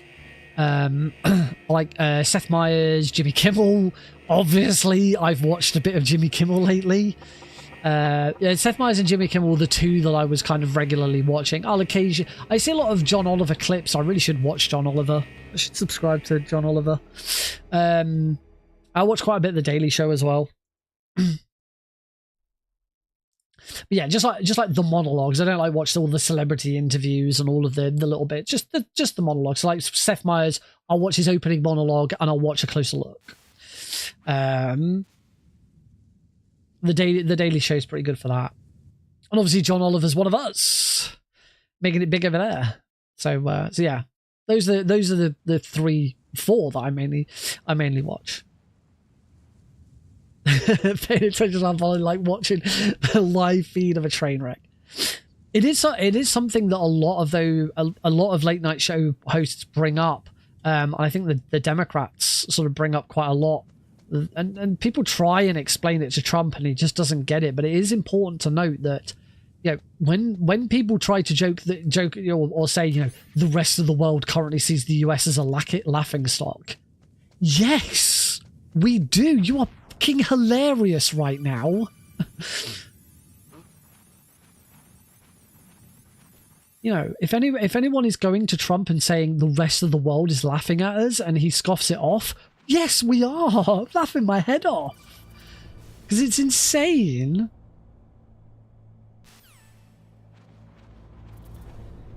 I think one of the things that I've loved the most is a lot of these commentators, a lot of these people. AOC said it recently about the fact that it's not just the fact that, you know, there's a lot of fascist ideals and autocrats and this kind of right, you know, really far right rhetoric that's coming over, but also it's so incompetent. So we have joked about it on the stream before, and I'm going to say it very tentatively again. The Nazis were at least efficient at what they did. They did terrible things, but they were very efficient at them. The US just ain't that. They're just so, like, they're really bad at being Nazis. Oh.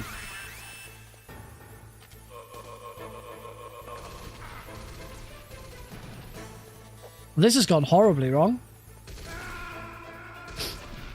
Sometimes it's funny, but other times it's just sad. At first it was sad, and then it got funny, but then it got kind of sad again. I can't remember where that's from. Reset. I don't know what happened there. I keep trying to throw that grenade a bit further up. I don't know where that guard looked. I can still PB off this.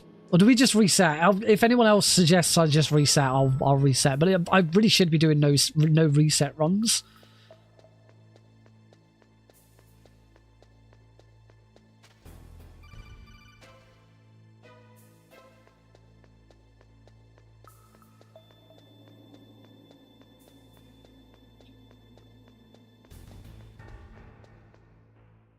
Talking of Nazis.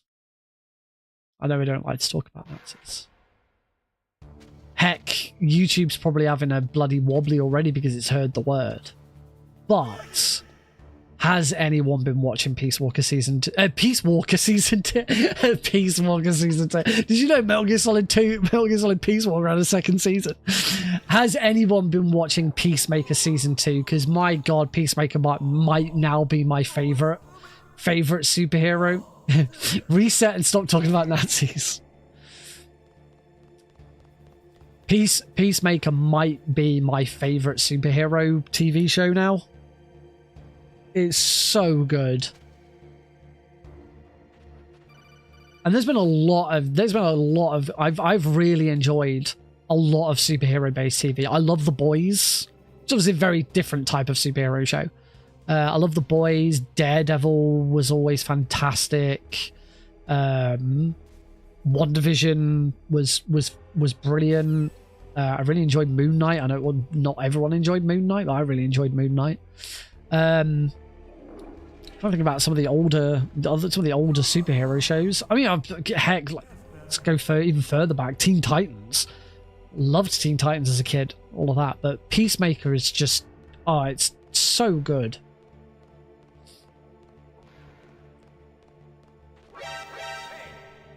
There is a new meme with Peacemaker that I'm really enjoying, which is Peacemaker Season 2 theme goes with everything.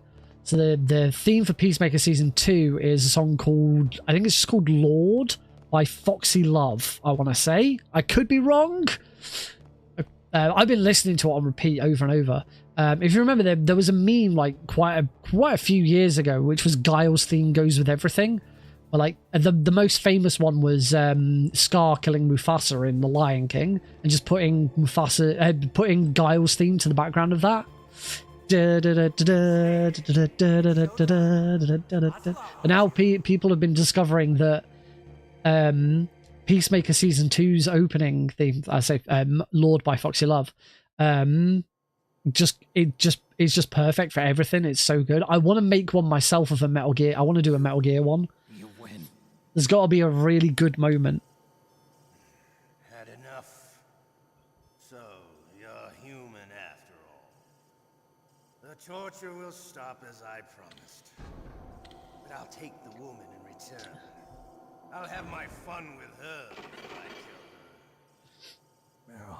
Trying to think of what would be the best Metal Gear moment to go with Peacemaker. Gentlemen? The question that I am asking you, ladies and gentlemen, is which Metal Gear moment would fit best with the theme from Peacemaker Season 2. Now, ladies and gentlemen, if you've not seen Peacemaker Season 2, then I'm not going to spoil it here for you. Obviously, ladies and gentlemen, I am not going to spoil it here for you, because that would be spoilers, ladies and gentlemen. Now, a spoiler, ladies and gentlemen, is what you put on the back of a car to make it go a little bit faster, ladies and gentlemen. Oh, I think that'll do for that one. I think I made my point.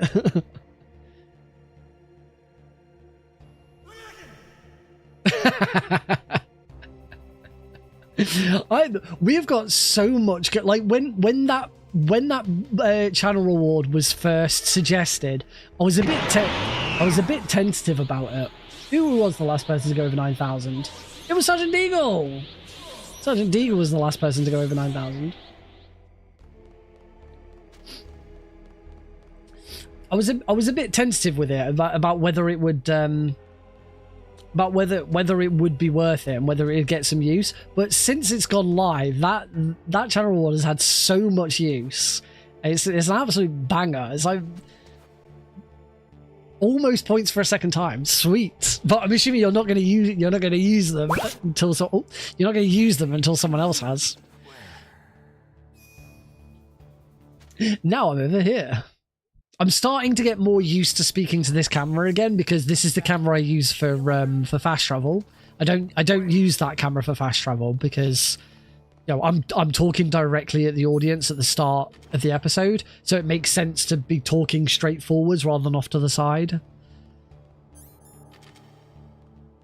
Also, I've watched back some of my intros, and it is so obvious that I'm reading from a script. It's unreal. You can see my eyes darting around the screen reading what I've written. Because I write my intros ahead of time, because otherwise I just know I'll fumble them. Whoops. Okay, we're going to lose a little bit of time here. Because I clicked the button a bit too early.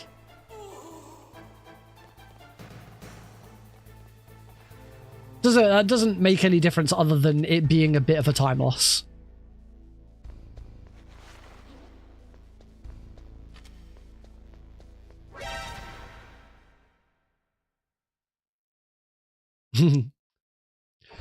I have said that one day I will try and do something with YouTube for channel points, like try and make my own channel point thing for YouTube. It's just very difficult because it's all got to be done manually. Because I still think it's crazy that when it comes to like the viewer experience, YouTube is still so far behind. But when it comes to streaming options and stream quality and choice, you know, encoding and shit like that. Oh, and we're back over here. YouTube absolutely rules over Twitch, and Twitch is so far behind.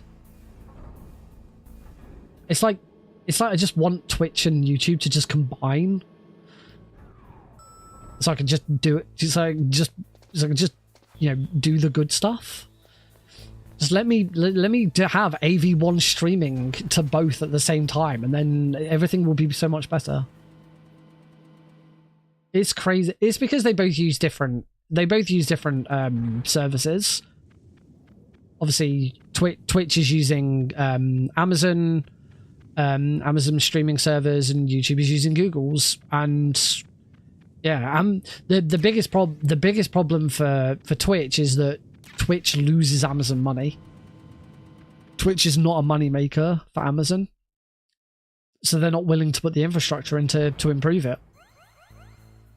They are, I mean, they are just very, very, very slowly. I know some people in the Twitch Enhanced Broadcasting beta have got access to, I think they've now got access to 1440p streaming, and I think some of them have got access to 8.265 codecs, or HEVC instead of AVC.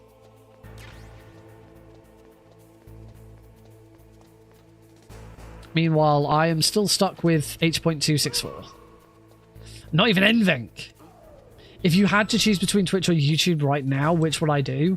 I don't think my answer will surprise anyone, but it would be Twitch. I'd say that with, you know, hugely apologetically to all of my YouTube audience, but I was streaming on Twitch long before I was streaming on YouTube.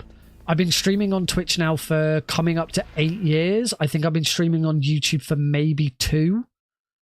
I didn't grab any more stun grenade. I was about to say I got a 2-second PB there for that one. Where have I got that from? And that's because I didn't grab any more stun grenades.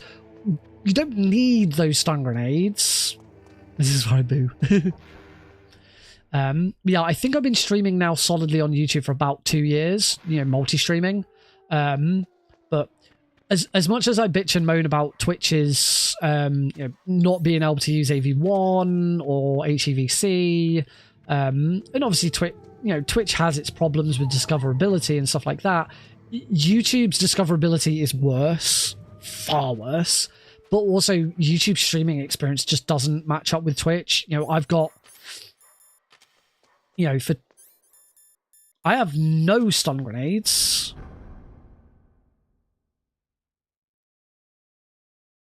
Yeah, and that's always been the thing with both of them. You can actually do both on both. You can stream to YouTube, but YouTube is primarily a video sharing platform, and you can share videos on Twitch, albeit you do not have unlimited space, and you are quite limited on space these days, but Twitch is primarily a streaming platform. So it kind of, if I had to choose between the two, I absolutely would stick with Twitch, because it's where I built the bulk of my audience. B, YouTube will still be useful to me for uploading videos, and hopefully there's still cross traffic between the two there. But also, when it comes to things like events, you know, GDQ, for example, and other speedrun marathons and stuff, nobody is really asking about your YouTube channel.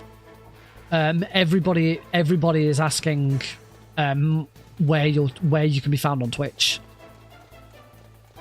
When it comes to streaming and speedrunning, Twitch and speedrunning kind of go hand in hand. Is kind of where expected. Certainly, I have not heard anyone ask where can you find me on Kick. The speedrunning community are not big fans of Kick at all.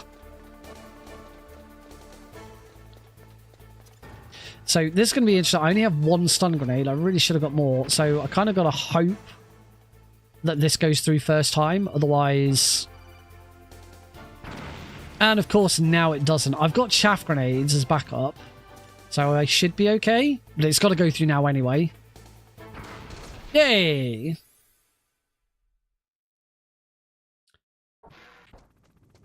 Kick. People have had problems with Kick because of like there's a lot of stuff in the background of Kick where it's like it's all kind of like has a foundation of gambling and crypto. So people have traditionally steered clear of Kick because it's a bit and no one's really sure about it. For me, it's just kind of a point at the moment. I'm quite happy on Twitch and YouTube, and I don't have the internet capacity to stream to another site. I struggle. I'm streaming. I send out 3 streams because I stream on YouTube horizontal and YouTube vertical. And I don't have the bandwidth to do another stream now. If I was to do another stream now, I would need to seriously look into doing something like restream.io. And you know, sending out one stream that then another service handles outside of it. I didn't think that was going to work because I accidentally re-equipped my level 6 card, but it did. So we got a first try weapon glitch, so that's good.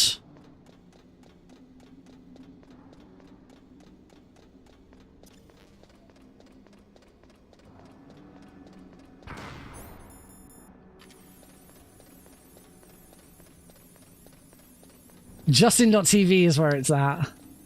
You know it.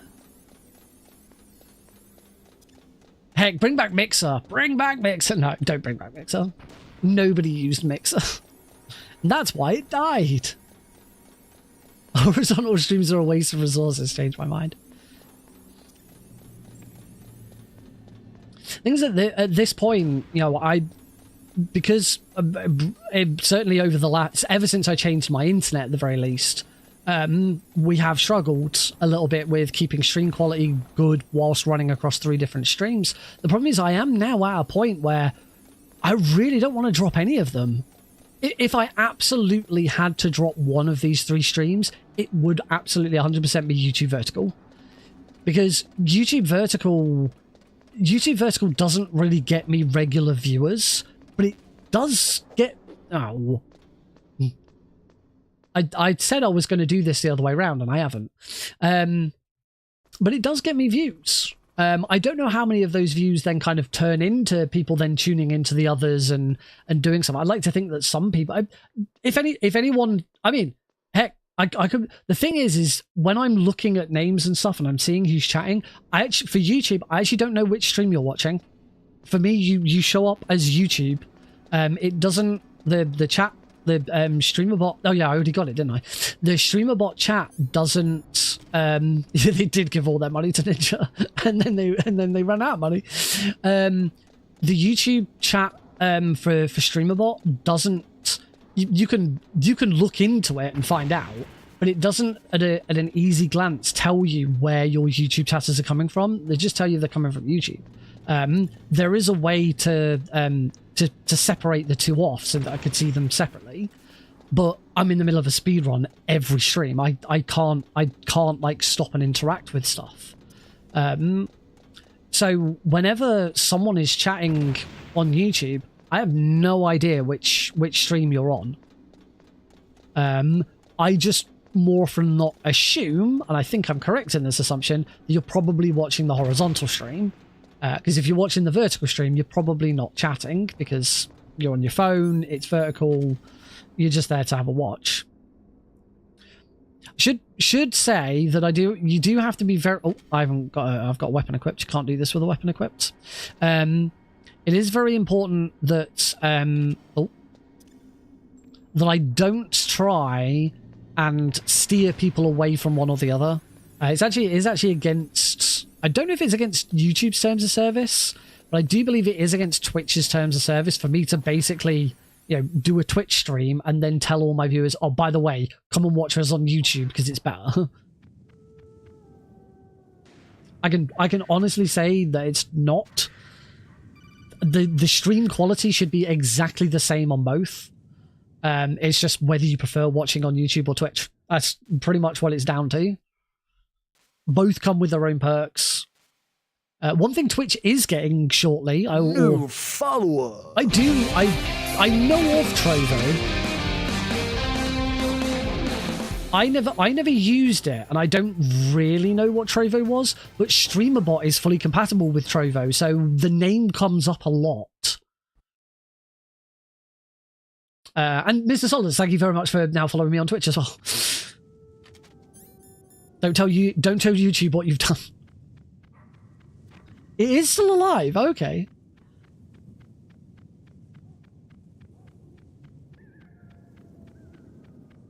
But yeah, one thing that Twitch is finally getting is a reliable rewind feature. So if you're watching for anyone who watches this only on Twitch and never watches the stream on YouTube, you won't know that on a YouTube live stream, you can rewind and seek back through a YouTube live stream exactly the same way you would go backwards through a YouTube video. Basically a Twitch... I'll have to have a look at it at some point, because I've never looked into it. I'm not going to stream to it, but it'd be interesting to have a look. Yeah, in exactly the same way you're watching a YouTube video, you want to go back 10 seconds, you just click on the timeline and go back 10 seconds. You can do that in a YouTube live stream. You can just go back 10 seconds and watch from 10 seconds ago. Really easy. Twitch is finally getting that. The only way you could do that on Twitch is every person's stream would assuming you had automatic VOD switched on. Ooh.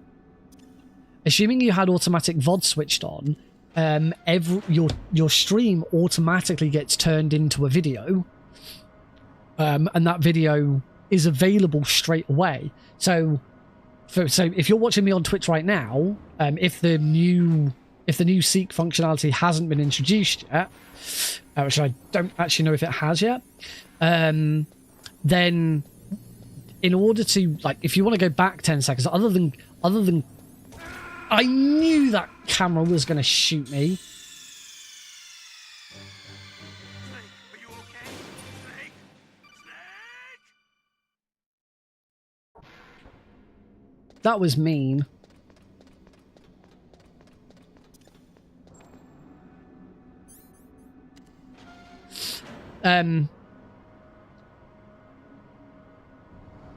Yeah, if you're on Twitch, in order to just watch the stream back, like if you want to go back 20-30 seconds, you could take a clip and you could watch that, which isn't ideal. The only real way of doing it is to go back to my channel, go to my channel about section, then go to the video section, and watch the VOD of this run right now. That's the only way of doing it. Right. This is because I'm screwing up this bit. That's better. I'll now have more time to get to the door.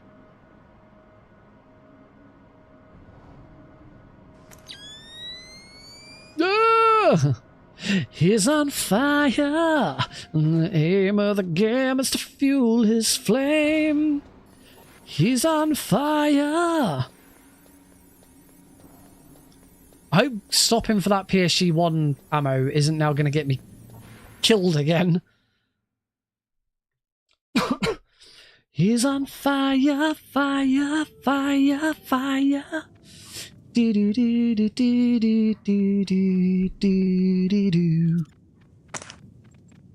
It's only available to subscribers. Ah. I had not picked up on that bit of information with it. I have no stun grenades.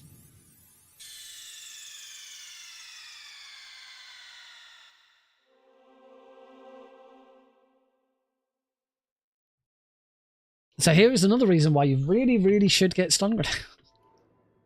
I can't just have a run, can I, tonight?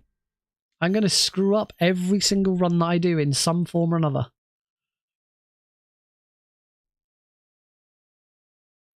I don't think hiding rewind feature behind subscriptions is that egregious. It's not great. Considering it's something that YouTube just has.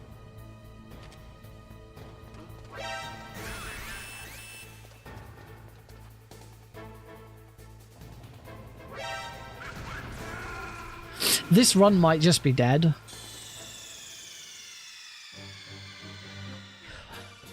Unless I can figure out a backup way of getting through here, because I don't think I can shoot the guard.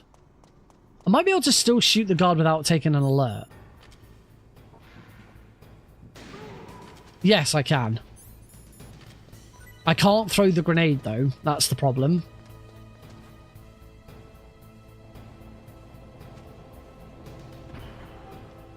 Pretty sure it's right on top of me. I hate this angle. Because you really can't tell.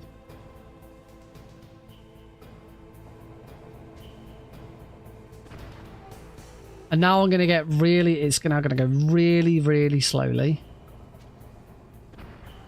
So I'm pretty sure it's random.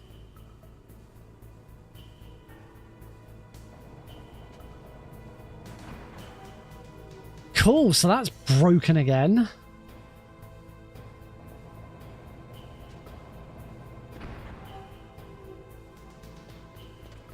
I also now don't know where this guard at the bottom here is going to be. He could be anywhere. He could be right here.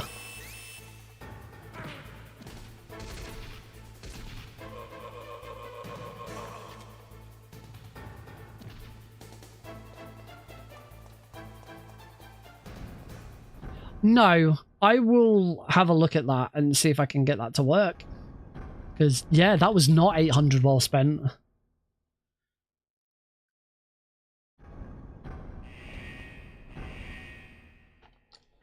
I mean, this one's pretty dead. Yeah, I can see that criticism.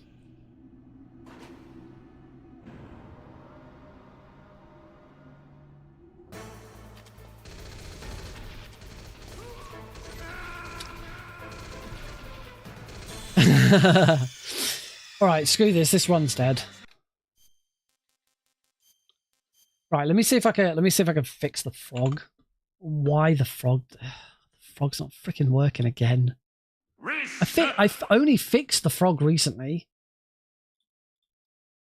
But it's one of these things that just keeps dying.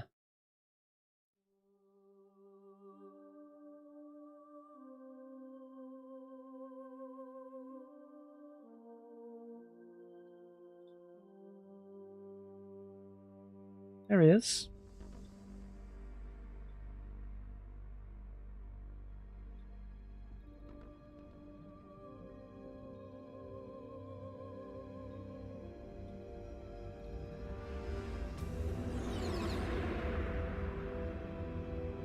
Yep, speech bubble's broken again. Speech bubble is completely broken and is not in the right place. Which I never understand how it keeps getting broken and being like randomly in the completely incorrect location. Makes no sense to me. I don't get it. I do not understand how this speech bubble just decides to disappear off into its own little... I think it's because it's in a group and the group kind of screws itself up. It's really weird. Both are being held as hostages. Secondly, you're to investigate whether or not the terrorists have the ability to make a nuclear strike. And stop them if they do. What's the insertion method? We'll approach the disposal facility by sub. And then? We'll launch a one-man SDV. After the SDV gets as close as it can, dispose of it. He also didn't speak. I don't know why it didn't speak either. Then speech bubble goes in there. High-tech Special Forces Unit Foxhound. Your former unit, and one that I was a commander of. So they're still around. There are 6 members of Foxhound involved in this terrorist activity. Right. So that's that. And then make the bubble disappear. Sniper Wolf, the beautiful and deadly sharpshooter. Decoy Octopus. And now make the mascot disappear. Vulcan Raven, Giant. So now, why didn't we get the message? And Revolver Ocelot. Let's have a look. Keratin. It's not a keratin shear. And finally, It's a keratin Eli points. Liquid Snake, Keratin rewards. Liquid snake. Speaker bots. man with the same code name as you. The nuclear weapons disposal facility covers the whole island. I'll instruct you by codec after you reach your target. Speak. A message from percent user percent. Usual, this is a one-man Percent raw input infiltration percent. mission. Weapons and equipment OSP. Yes, this is a top secret Okay. black op. Don't That expect any official played, and I'm assuming you heard that. So why didn't it play earlier when it should have triggered? Alright, let's put it all together. Go to my action history and requeue. A message from Hastastic. PLZ don't die. There we go. Percent user percent is just the that's the code to gain the that's to look up the name of the user. So why that didn't work before, I do not know. But for some reason, this is just this one reward that I have so many problems with, where it just like all of the like sometimes speaker bot just doesn't run and just refuses to say anything. Sometimes the bubble just goes off and disappears in a random location. So for example, now that I've fixed it, we can also rerun a different reward that's already been triggered once this stream, which also should have used it. If I can find it. Problem is my action history is just full of bloody green splits and gold splits, blue splits, because I have every time something splits on this, I get an action. I really should just remove them. Then you can have them where it doesn't show up in the action queue, so I really should do that. Where is it? Trying to find it in my history. The nuclear weapons disposal facility on There it is. Right, requeue.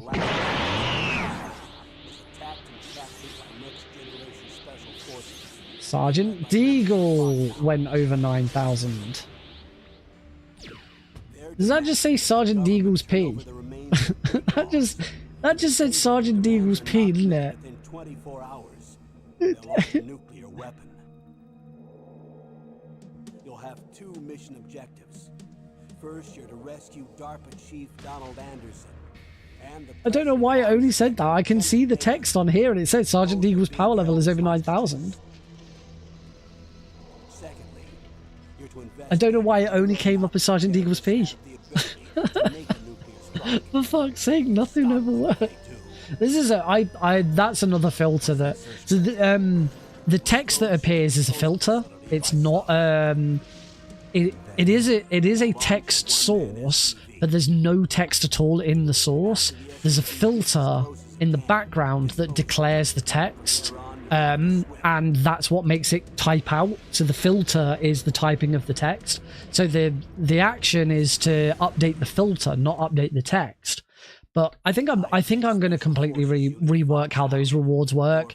I made them. I think they look really nice when they work. It's just they're so unreliable, and I don't understand why. I don't understand why the bubble suddenly, because when the bubble doesn't show up, it's because the bubble isn't on the screen. It's like 2,000 pixels outside of the screen in the bottom right hand corner for some bizarre reason that I don't understand why it happens. I think it's got something to do with groups, because the bubble, the text and the bubble are two separate entities and they're in a group together. And I think, and I have the movement and stuff is applied to the group, not to the bubble and the text. And I think that just completely screws it up. I don't get it. It's very confusing.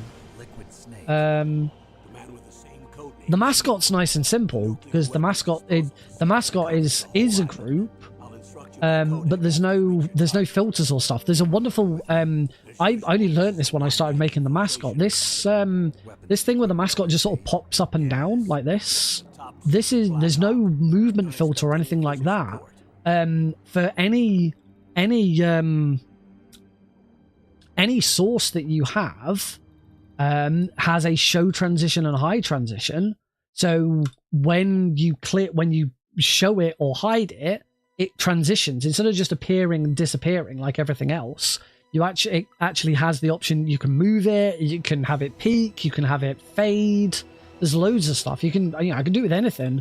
So for example, let's high transition. High transition stinger. Let's see what happens if you can use your stinger as a high transition for a source. Let's see what happens if I do this. Okay, didn't it? Never mind. Okay, apparently it didn't like that. Let's not use a stinger then. High transition swipe. That'll do. So now when I hide the game, it swipes off rather than just disappearing. I didn't set one for show transition. Luma wipe. So we'll have it swipe off to the left. So bye bye Metal Gear, and hello Metal Gear. So yeah, you can do show and hide transitions for any item, rather than it just disappear. So that's all the frog is. The frog is just peeking up and down. Just makes it nice and easy. But the bubble, I specifically have to have it tiny and then, come bigger. So that's a move transition, and it just completely fails half the time. I don't understand why. It's very strange. The nuclear weapons disposal. But there you go. Fantastic. You at least sort of got your message appear. And we all learned about Sergeant Deagle's pee. And I still haven't finished a run of this. Let's try again. Start! You're welcome. So the other thing with some of those, maybe I should do it with this reward where I automatically turn off redemption. So whenever you spend channel points on Twitch, your what you've purchased, or the reward that you've purchased goes into a queue, and then it's up to me to go into that queue and declare whether a reward has been redeemed. So basically, I go into the queue, find what you've redeemed, and say, yes, I did this, mark it as complete, or no, I didn't do this, refund the user. And with StreamerBot, because everything from StreamerBot that should be automatic and should just work, I automatically have StreamerBot redeem them all afterwards. So I don't have at the end of the stream, I don't have a huge long queue of actions to then mark off, because StreamerBot automatically actions them. Problem is, as soon as you've actioned them, you then can't refund them again. So that does run the risk of, if something goes wrong, like it did just then, you can't have your channel points back. So it might be worth, at least for anything that uses the keratin frog, I should probably turn automatic redemption off so that I can refund them afterwards. But I think I'm just going to remake that frog and do it differently. I think I made it too complicated.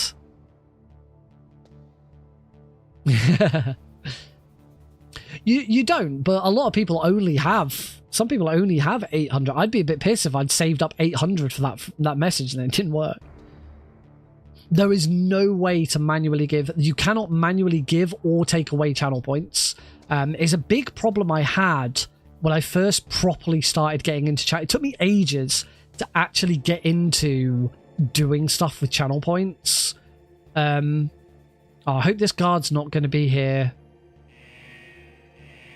I hope that guard turns away in time.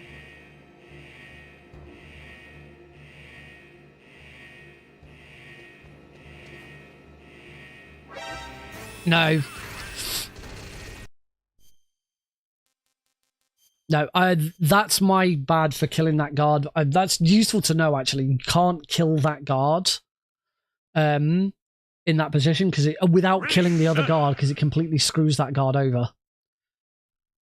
Yeah, when I first properly got into using channel points, because channel points were introduced after I'd started streaming and long after I became affiliate. But at the time, you couldn't do custom rewards. It was just kind of, you had some of the basic ones, and then custom rewards kind of came in, but I didn't have access to StreamerBot and stuff like that. And so trying to sort of make your own stuff that came up on stream wasn't really a thing. And it wasn't until people really started getting into things like StreamerBot that custom rewards kind of became a thing. So it took me ages to sort of get into that space. And the problem that I had for a very long time with it was that I used to have a few regulars who, because I'd not really had any channel point rewards in the past that were significant, I had a couple, but it was things like set up, posture and take a drink, and maybe something that was like ask Nick a question or something like that.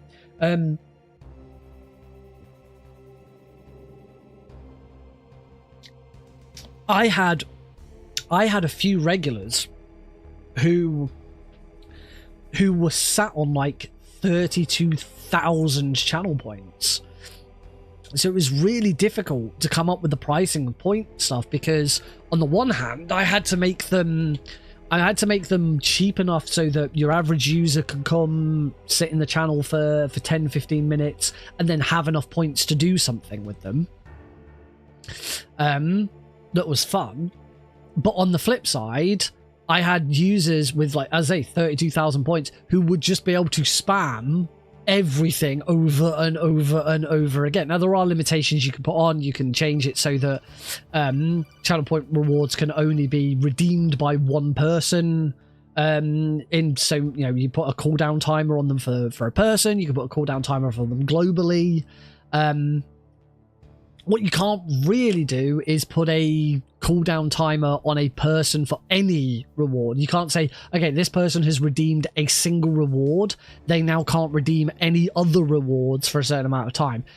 You probably could, but you'd have to go really deep into StreamerBot with all sorts of logic to try and figure that out. So it was tricky to sort of have a decent balance of, things are fun and available for people, but I'm not going to have people just spamming everything. Job! I'm not going to have just people spamming everything constantly. In the end, I shouldn't have worried about it, because my regulars didn't. They didn't really spam everything. And that never really became a problem. So sort of slowly over time, a lot of my channel rewards have become a lot cheaper. The only two that I've not really touched the prices of are over 9,000, because it only works, that reward only works being 9,001 channel points. It's kind of the point of it. And then VIP. VIP, I believe, is 35,000 channel points. I would bring it nowadays. With hindsight, I'd have that lower. Actually, I think it's 25,000. It is 25,000, yeah, it's 25,000, not 35,000. In hindsight, now that I know, I probably would have made it 15 or 20,000. The thing is now I don't want to bring it down because I've already had like maybe five people have used it. And what I don't want to do is I don't now want to make it cheaper for everyone else. And those 5 people are like, oh, so I had to spend 25,000, but now everyone else gets only spend 15. Where's my 10k back? It's a lot of channel points. So I have I've decided no, we should stick. And 25k is a nice number. And if you're willing to, you know, to spend that amount of time holding on to points so that you can become a VIP, then absolutely. And you do get perks as a VIP. Obviously, you get the badge. You get your own walk-on, which anyone who is a VIP who hasn't yet sent me a walk-on, please do. Because I know I think Callista's still due to send me one. So you get your own custom walk-on. Subscribers get a walk-on, but it's a generic walk-on that every subscriber has the same one. What was that noise? Oh, nice. Fast elevator. Fast elevator always makes that safe.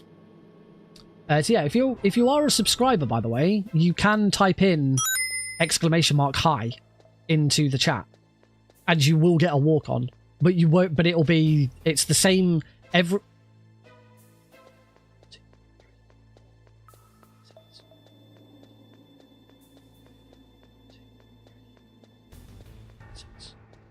Sorry, I just needed to step count for a second there. But every subscriber has the same music. You don't get a custom song. Although I can't remember. I can't remember if your name still appears. Sorry, not your name. If your channel icon still appears, or whether it's just a normal one. Sorry, Mrs. Olives. Only if you're subscribed. Followers don't get one. Subscribers get one, which everyone shares the same one. VIPs get their own custom one, where they can send me a piece of music.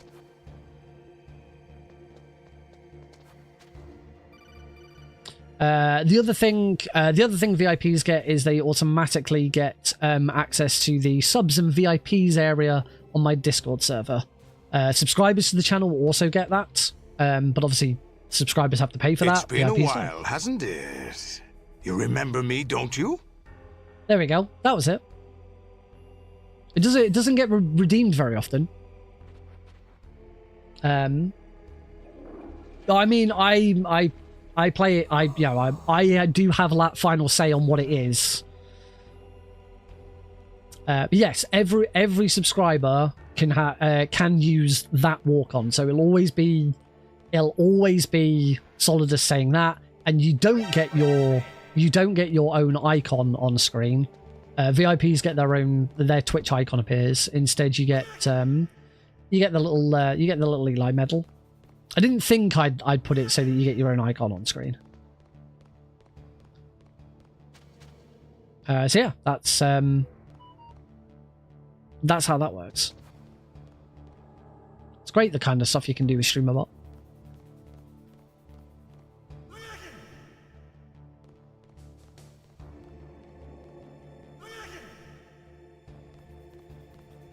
Ring ring. Snake, it's showtime. Ocelot wants you.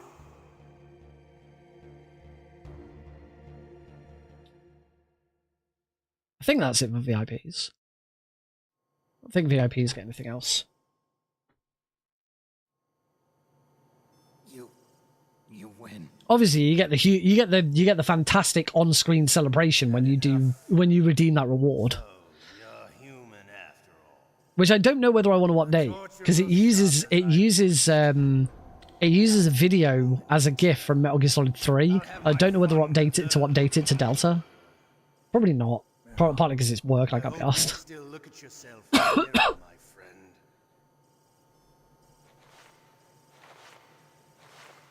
I am pretty pleased with the changing the C over.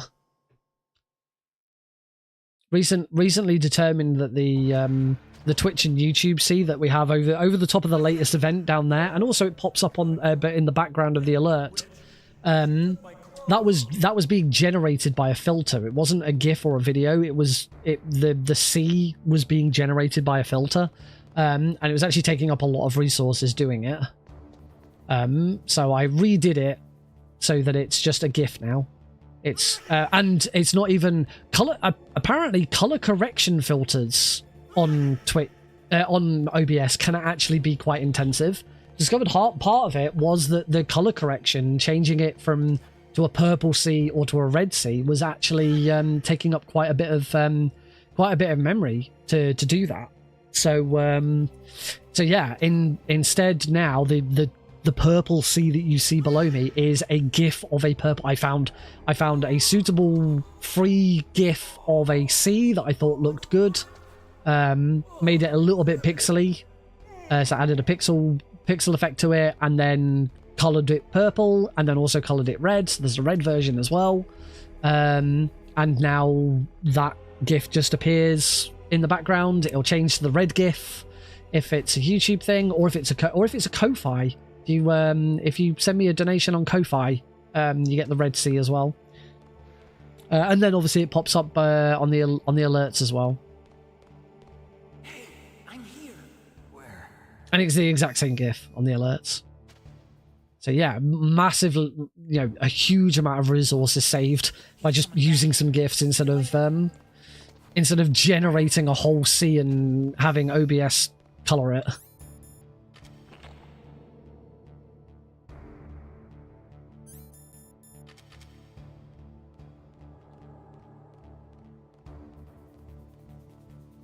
The only thing now is there is a degree of separation that's gone.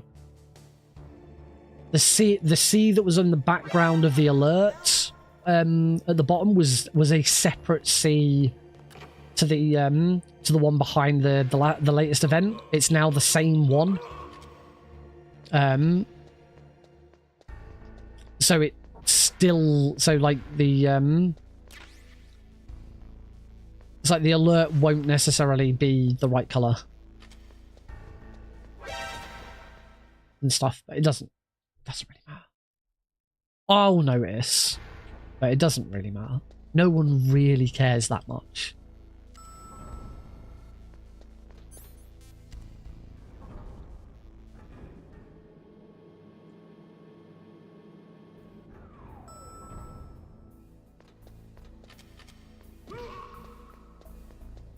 I care because I'm pedantic and ridiculous.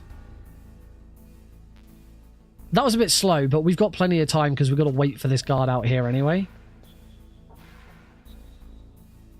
There we go. Well, I still had to wait for that guard, so it didn't matter that I kind of messed up my move. Ooh, very fast elevator. The fastest elevator possible.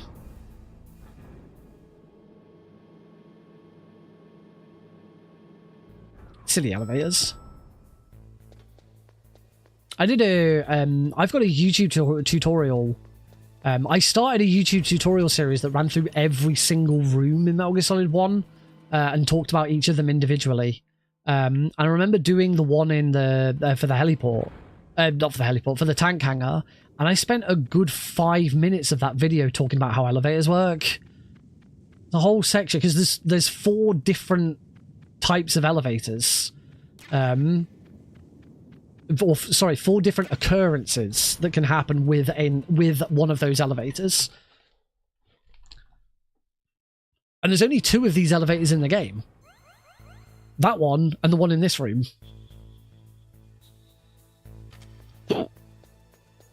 No other elevators work in the same way.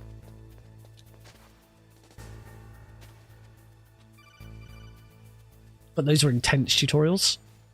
Haven't done any more Delta tutorials yet. Kind of because I've been very busy with... I went back to Speed on Tours UK stuff. I probably will do some more eventually. I'd like to do a few more boss tutorials because they were quite handy.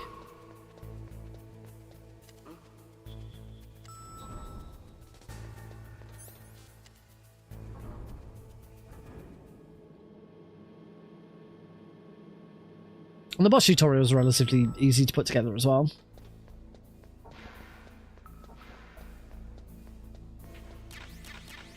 I swear, every single day, every time I go back onto speedrun.com, a world record for hey Johnny, it's been a while. I'm pretty good.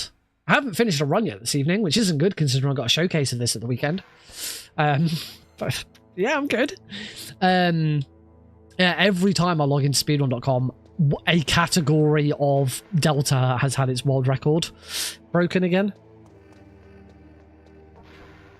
I was by default for like a few days the world record holder for Delta PC glitchless. PC very easy glitchless.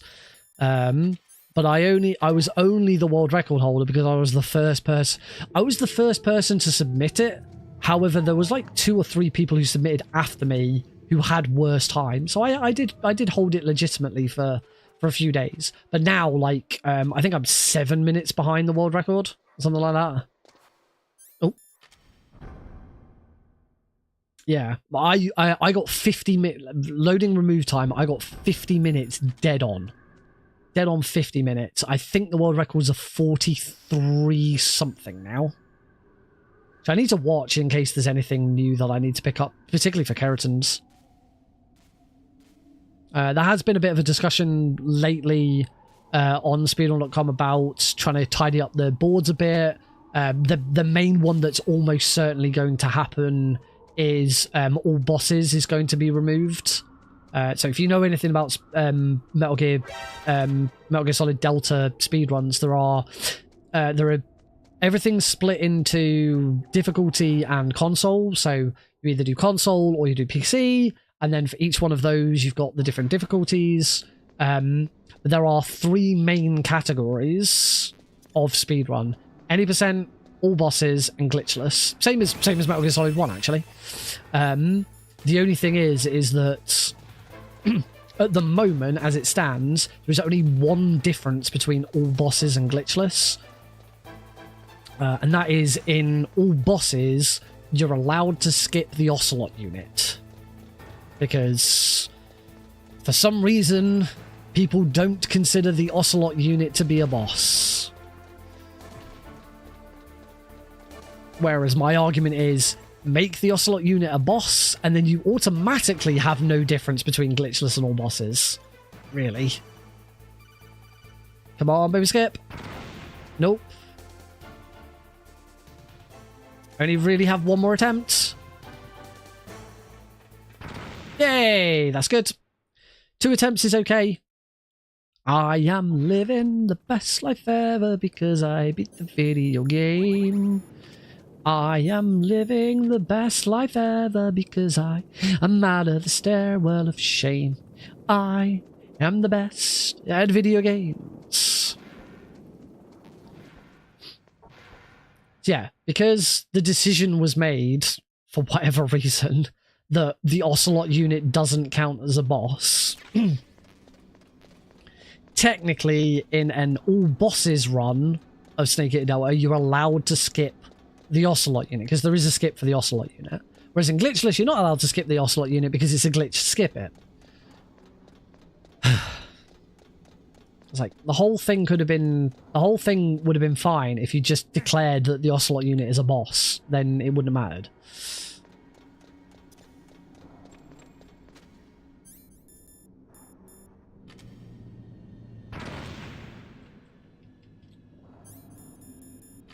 Oh, okay. Second attempt.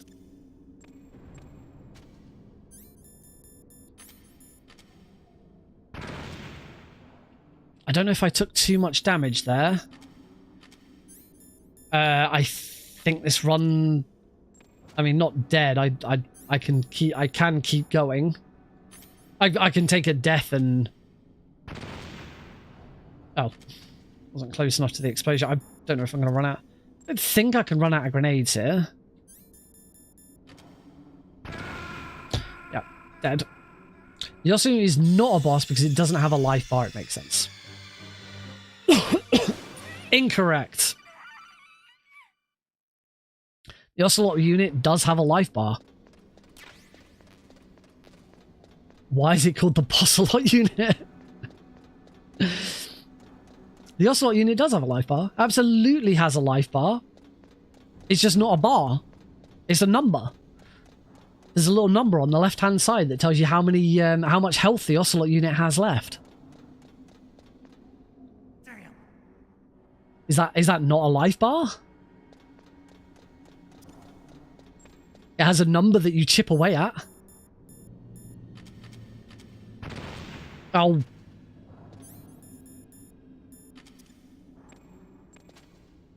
I am not doing very well here. Oh, I did that again. That's a counter. It's not a counter because it's going backwards. Counters usually go up. Oh my god, I am completely screwing this up, aren't I?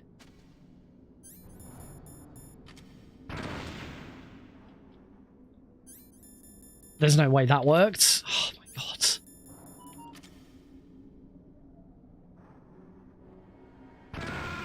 It's a discounter.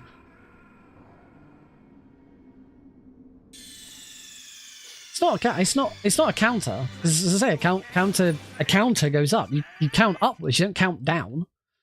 Unless you're playing countdown.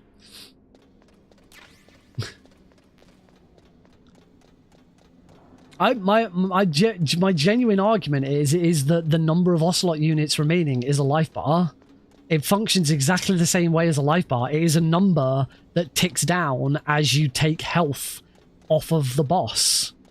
It's just, instead of being represented by a bar, it's represented by a number. But a bar is just a visual representation of a number anyway.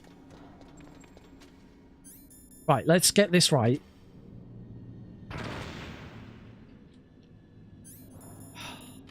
Oh, okay, I got it right that time. Okay, we can keep going.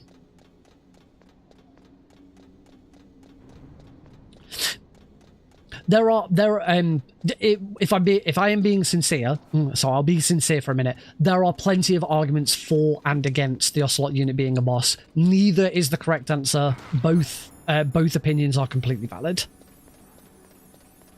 There are plenty of arguments to suggest that the Ocelot is a boss.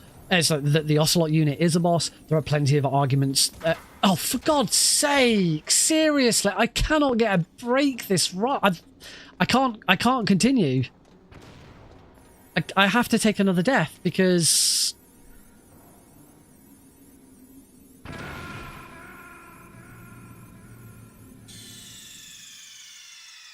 I have to take another death because I now don't have enough health to continue.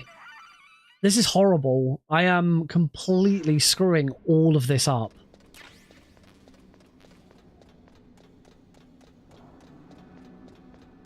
Yeah, there's plenty of arguments either way.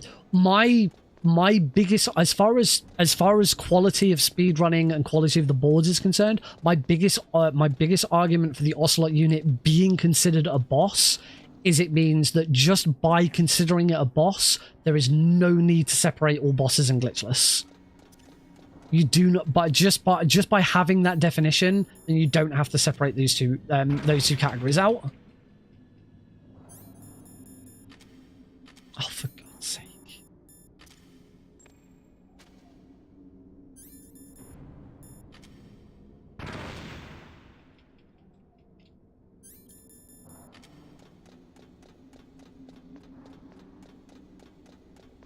Because at the moment, so there are currently for Metal Gear Solid Delta 2 categories on the board. Well, there's three categories on the board, sorry. Any percent, which is any percent is very different. There's no issue with any percent at the moment, but the only difference between glitchless and all bosses is that in all bosses you are allowed to skip the Ocelot unit, and that is it at the moment.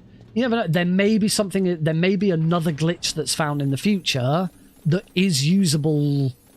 That would skip something in all bosses, and there is then a need to separate those two categories out at the moment.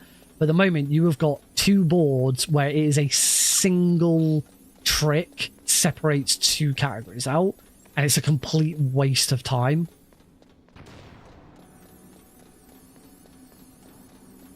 Welcome back, Cosmic. So yes, the community does seem to be in agreement that those two categories should just be combined. It sucks for anyone who has already submitted an all bosses submission, because it basically means that any all bosses runs automatically have to get dissolved into any percent, because they're not legal for glitchless because you've used a glitch. They are legal for all bosses. They are legal for any percent. It's just they don't include the biggest any percent skip, which is which is lab skip.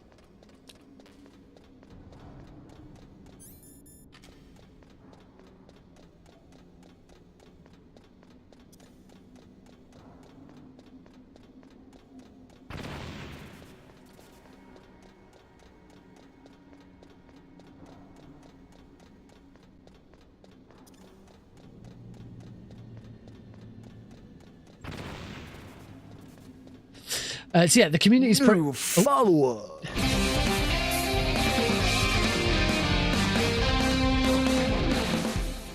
Friendly cool guy. Thank you very much for following the channel. Welcome.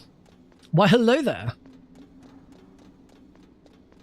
General Kenobi.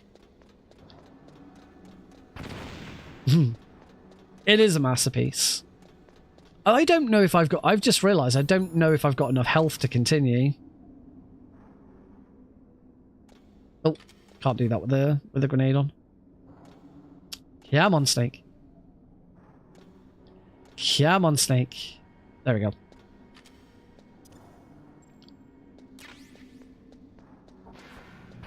Yeah, I might not be able to take I don't think I can take the shot from Wolf. Oh, cool. It's always good to know that there are people watching stuff on YouTube who then migrate over to Twitch. It's always good to know that happens. Thank you. I don't know. Surely we're getting close to the 1,250 Twitch viewers. I can't see the number from here because it's really tiny on my display. But I think that's just like 1,230 something. Yeah, I get the feeling I die now. Yes. So this run's dead. 1, 2, 3, 6. Thank you, Cosmic. This run's dead.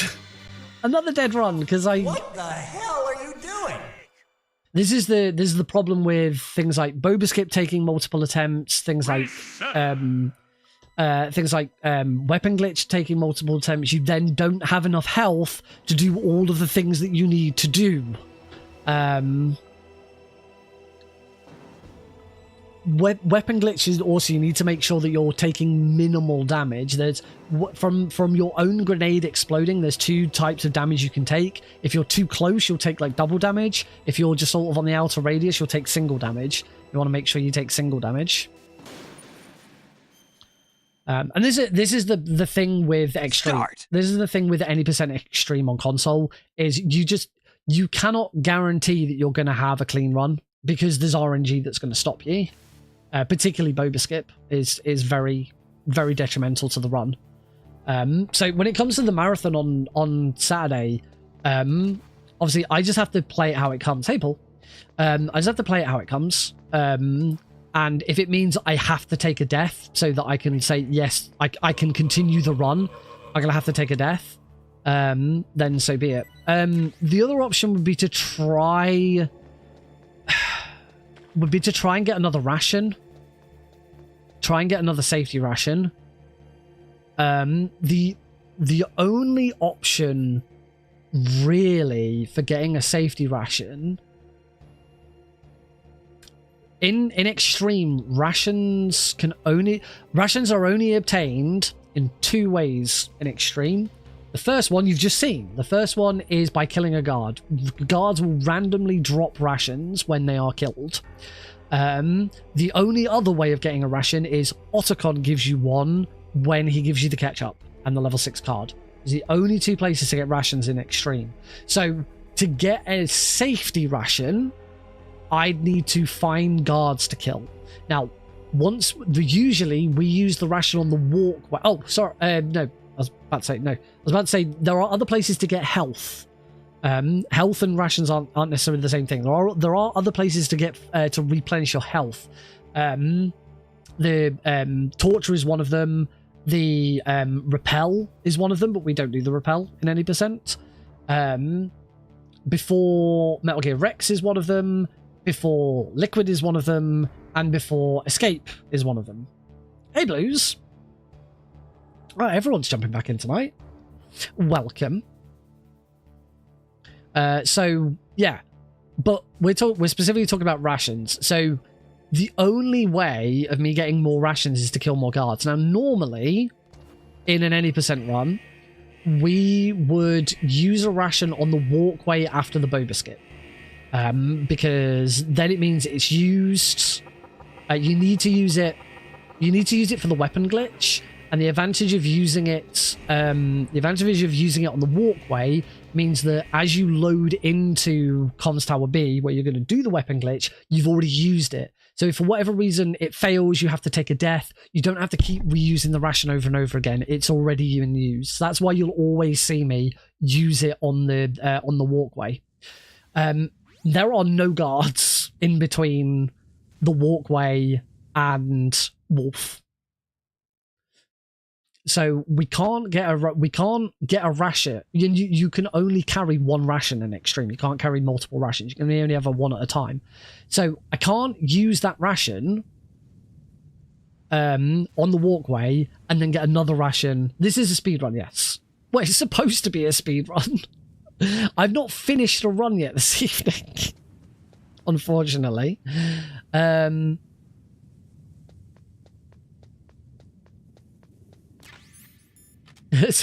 no, not yet. That's accurate.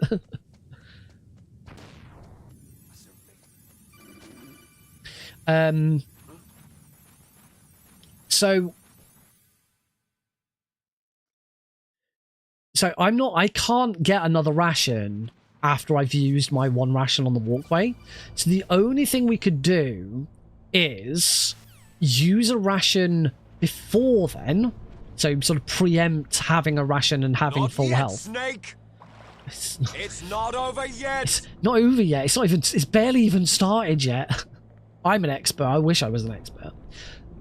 The only other thing we could do is preemptively use that ration well before boba skip, so that we just kind of have the health and we chip it down, and grab another ration on the way. Thinking about where guards are, there's only a few opportunities. We could try and get one. We could try and get one from the armory. We could try and get one in here on the way back.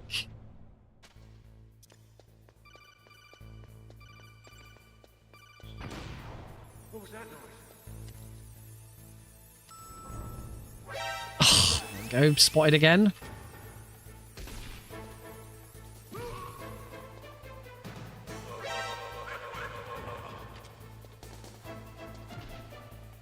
Should be okay here. Still on Big Boss. Still on Big Boss rank.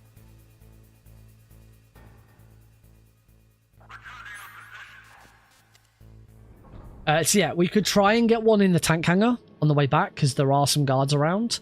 You kind of have to go out of your way to find them. I'd say we could try and get one in the armory. There are plenty of guards that we have to go past. Whoops, got that wrong. There are plenty of guards that we have to go past. I'm not in.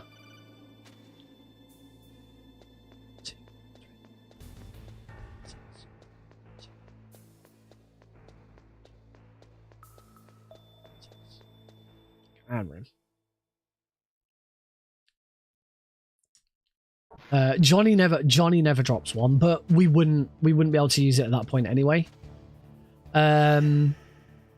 The only thing is we've got to use. Most people prefer. I actually prefer Twin Snakes as a speed run, but as a game overall, MGS1's better.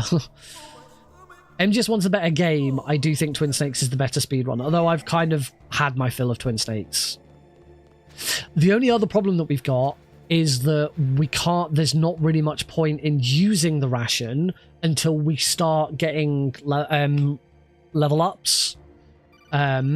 Because we certainly wouldn't be able to, the armory's no good actually. The armory and the tank hangar are no good because we won't have gotten a rank up by that point. So the ration doesn't do anything. Grabbing one in in that case, the only place really to grab it is B1 nuke building B1 or nuke building first floor or nuke building B1. It's still not optimal because we haven't had the rank up from Psycho Mantis, but there aren't any guards after Psycho Mantis to get a rank up from, to get a ration from. So really, our only options are the B1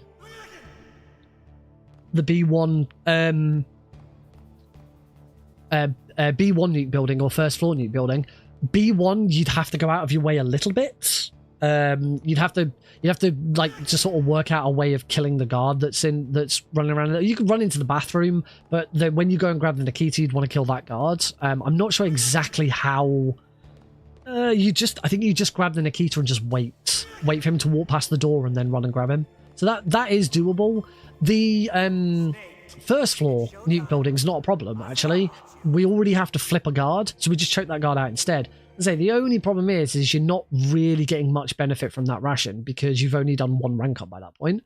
Well, I say you've done one rank up. Technically, you've done two rank ups because when you take the rank up, from the tank in the snowfield, you're actually also getting the rank up for Ocelot. Because it's not like you beat the tank and it says, right, you beaten the tank, you get this much extra health. It's actually, you beaten the tank, your max health is now this. Doesn't matter what your max health was before, you are going to this. You are now going to this fixed point. It's not you're gaining max health, it's your max health is now this. So yeah, when you get the level up for the snowfield for the tank, you are also re-getting the health that you would have gotten for Ocelot. Similarly, when you get the rank up for Psycho Mantis, you are also getting the health you would have got from the Ninja.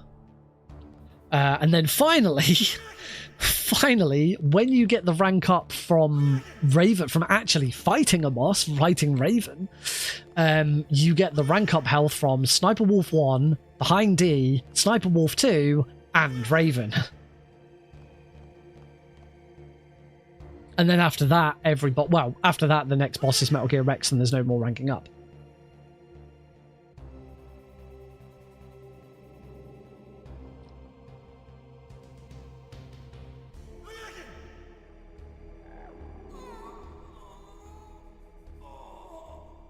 Oh, my stomach. Oh. So yeah, this is the only thing. We are not, like, if we do get that spare ration, because as I say, you can only carry one ration at a time. So if we're going to grab a spare ration from the nuke building B first floor guard, we have to use the ration we already have in order to pick it up. So I'm going to give it a try, because it would be a nice sort of. Oh, I've already done that bit, haven't I?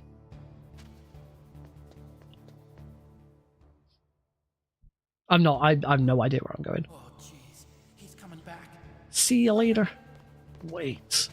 There's a slight time loss because I had to run over to Otacon and I had to run over to Otacon. So the cutscene would trigger. In Twin Snakes, it doesn't matter where you are in the room. The cutscene just automatically triggers. So yeah, I'm going to try it. I'm going to try and choke that guard out. See if I can get an extra ration, and we'll see what it does.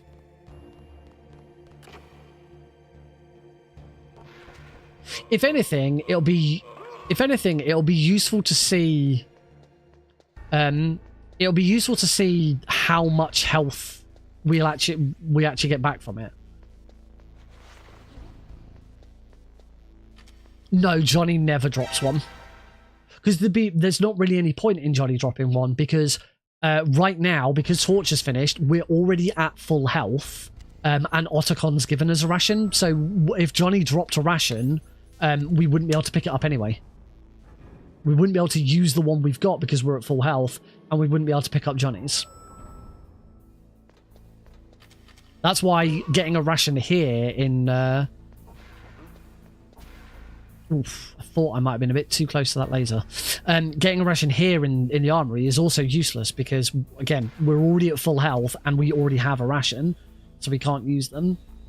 It's only extreme. It's only extreme where this is a problem. On, nice fast elevator.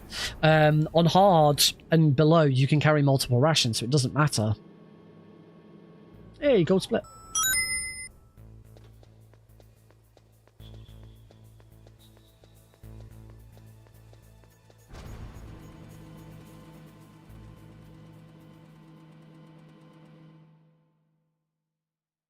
So what we want to see is when I get the level up, when I get the rank up for here, because this is how much health this ration's gonna fill. Is this even big enough to be worth it?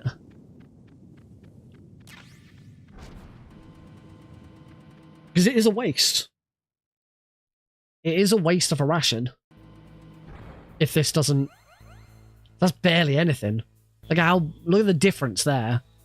Barely anything that this spare ration's going to give us. It is something, but I don't think it's... I think if you do this, you lose big boss rank. Because I think you will still need another ration later.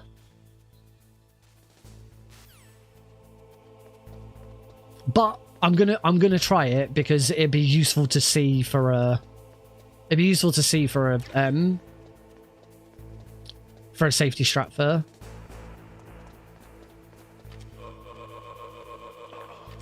Because this only works if this guy drops a ration, and he does. Oh, so now we use this ration and replace it with this new one.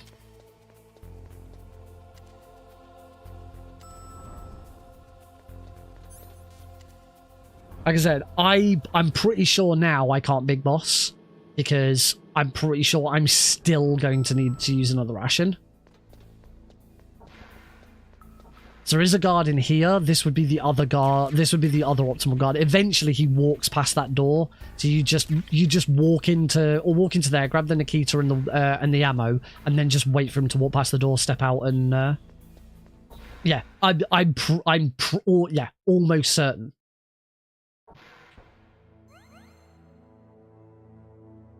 Don't you?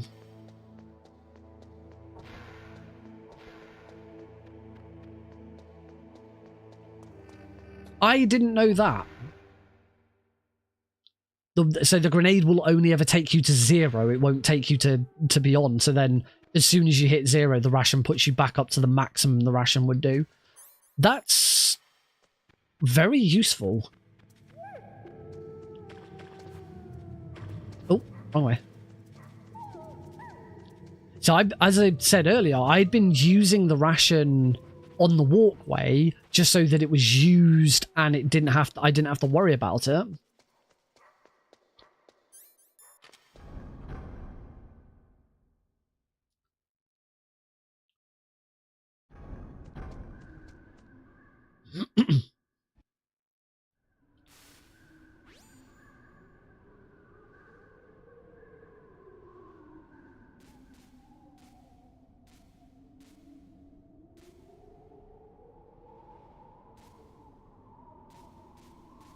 Which way is this way? This way. I'm surprised for Oops All Metal Gear there is no ground zeros. Really surprised that there's no ground zeros. I don't know if that's because ground zeros was overlooked or whether ground zeros isn't allowed to be run. No, ground zeros has been run at a GDQ main event. Joseph Joestar ran ground zeros. Oh, Well, now I definitely need that other ration. I should know I was Joe's backup for that run. If for any reason Joe had couldn't do the run, I was going to do that run from home instead. Please don't shoot me.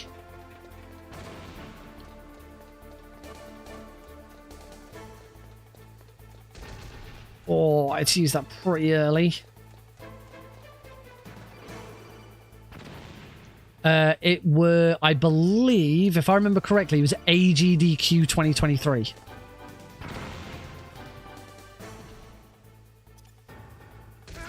Oh, that was enough to kill me. Oh. Well, Moby Skip failed, and I also threw the grenade wrong. So, yeah. It was either SGDQ 2022 or AGDQ 2023. Of that, I am 100% certain. Oh, I've done it again.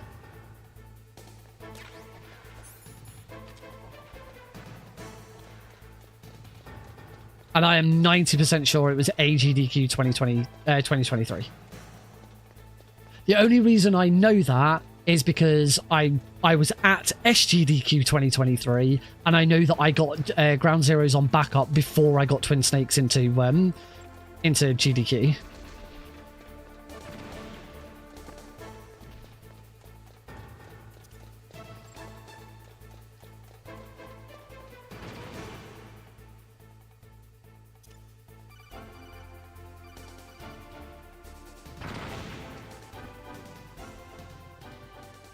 Because I've been on the back. I think I forgot to change the ration again. I've been on the backup list for mainline GDQ twice. It's either twice or 3 times I've been on backup. First time was, oh my god. I'm just overthinking it. Just gonna take a death and do it again. I don't think I watched that run live.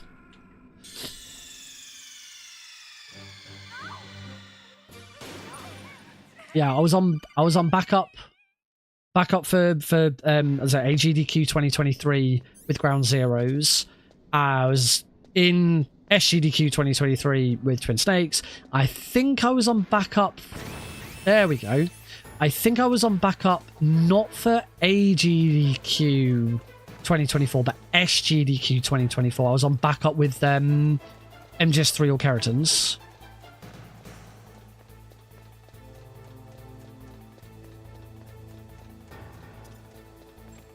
Oh, I threw that way too early. I'm tired. I'm not thinking. He's going to shoot me, isn't he? Oh, no, he's not. He's going to be nice. Thank you. The new show's going really well. I'm really enjoying it so far. And the two episodes have been fantastic.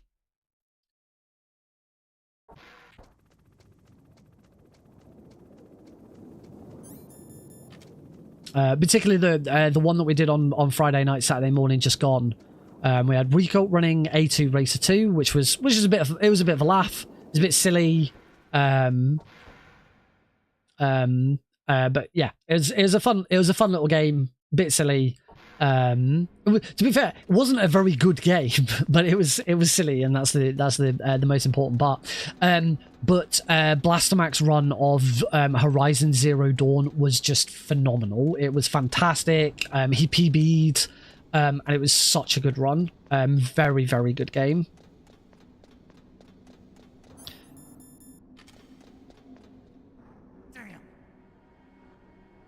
Mr. Blobby was amazing.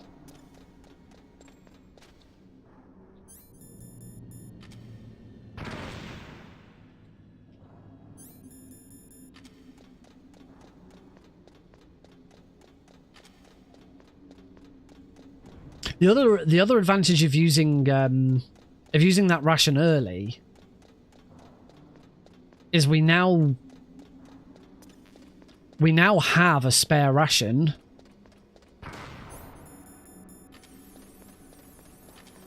We now have a spare ration throughout this whole section. And beyond.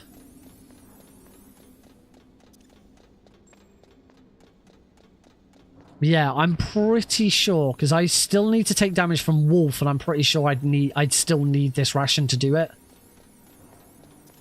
If I got shot by Wolf right now, I think I'd be dead.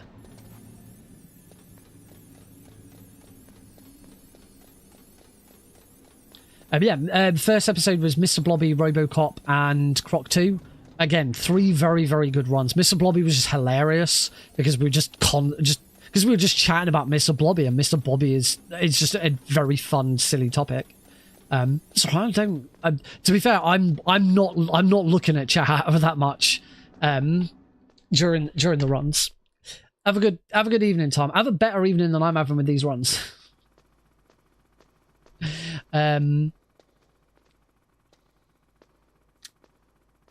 Robocop was interesting. It was cool. The history of the game was really interesting about the guy who developed it, and the fact that his name appears on screen at all times. It was a bit weird. It was a good solid run. All 3 of them came in massively underestimate as well. I handed over like 10 minutes early, which was really dumb. But yeah, as I say, Horizon Forbidden West. There you go. I've used the ration now. I was right. I would get shot. Picked up this extra ration for all of this, like, extra safety. I just completely wasted it. But damn it, I'm going to finish a run tonight.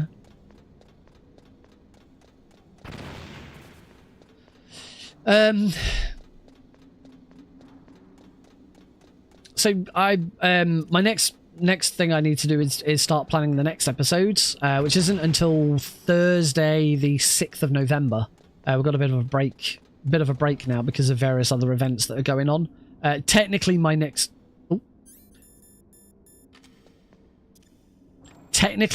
episode is actually supposed to be this Thursday.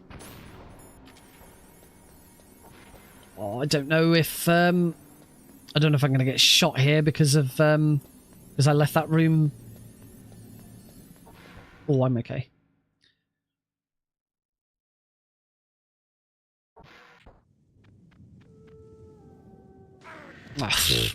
Luckily, getting shot there doesn't actually hurt you. That you don't take damage from that shot. It's just a time loss if you don't get the lean. Yeah, it should be this Thursday/Friday because it's been pulled forwards a week due to Games on Quick Express the following weekend. But I'm not available because I'm at an event at work. So they very, very nicely have got Church. Church is doing a special event. I think they've got someone running Alien Isolation instead, which is pretty cool. So yeah, my next episode is Thursday, the 6th of November. It's still Thursday rather than a Friday because that weekend there is because the following weekend the previous weekend when my episode would normally be on, it's GDQ.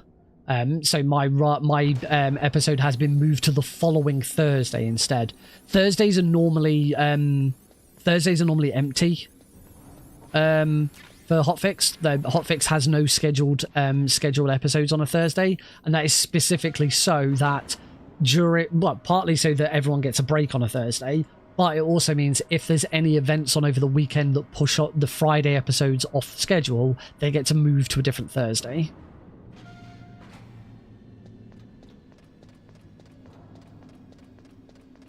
They don't get moved to the same Thursday, so it's not like they don't run 24 hours early, because that Thursday is used for setup for the event that's on.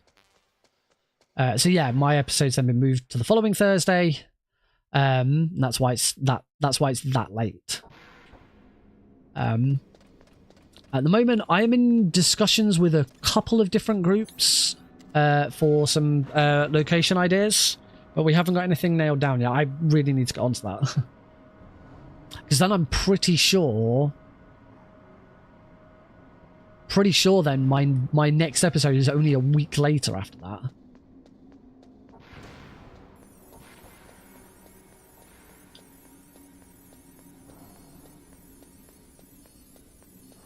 So I'm pretty sure I've got an episode on that Thursday, and then the Friday next week is my next episode, because it's been pushed, because one of my episodes has been pushed back a week.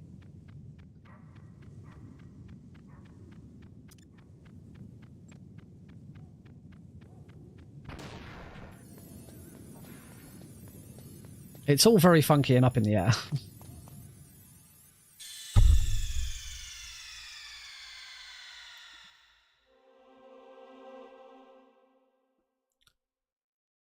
So I will say to all of my viewers, as I always do when I talk about fast travel, if you are someone who is specifically outside of the US, we are targeting people outside the US, and you speedrun a video game not necessarily developed in your home country, but developed in sort of your home region.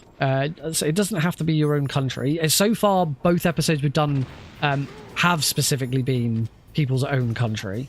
But it doesn't have to be.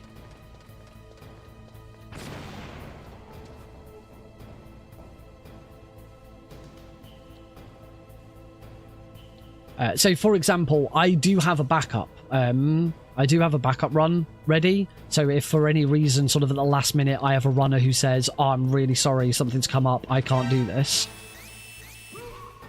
I'm going to try still get this guard's ration.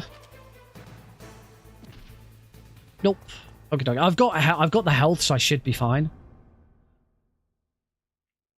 Yeah. So if at any point someone says, "Oh, you know, I'm really sorry, I can't run now. Something's come up last minute, and I'm gonna have to pull out," then I have my own run in mind to do for it. As long as it's a European themed episode, it works. Which is Unmetal. Unmetal is a Spanish game, so I make it a European themed episode.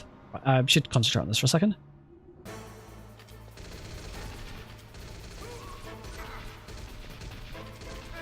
Oh.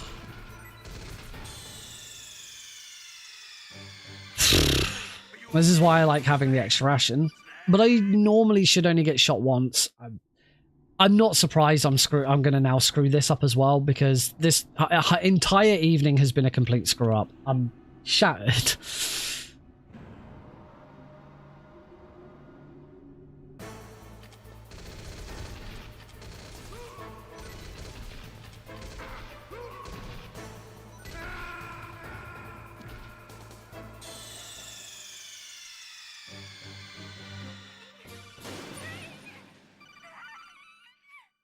I definitely should try and stream on Friday. I definitely need more practice at this run before the weekend. So it'll probably be alright.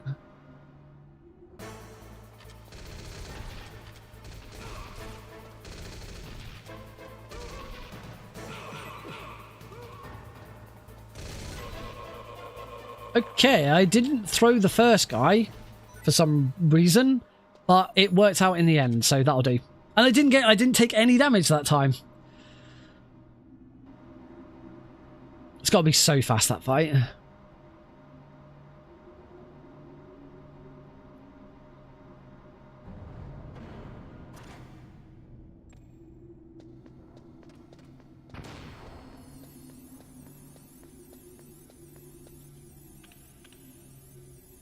It is.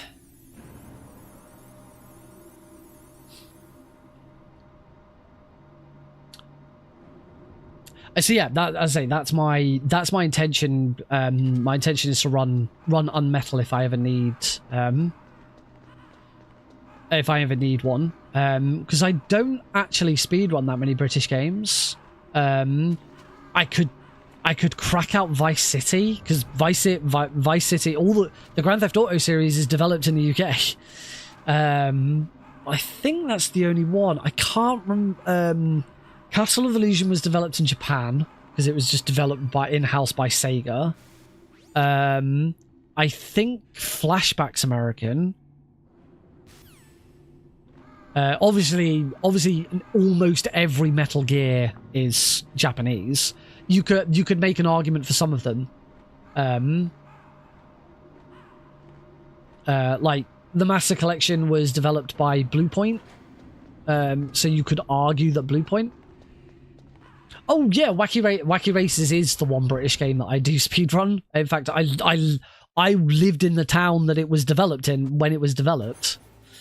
Sheffield. It was developed in Sheffield, and I was living in Sheffield when it was developed. So yes, sorry, Wacky Races, but Wacky Races just isn't. It's not what I'd want to do for GDQ. I have been talking to some. I'll admit, of the two groups that I'm currently talking to, France is one of those groups. Because Claire Obscura, Expedition 33, is French. So I have reached out to that community. I'm planning on reaching out to the Prince of Persia community as well, because Prince of Persia is all developed by Ubisoft Montreal. So they're all French.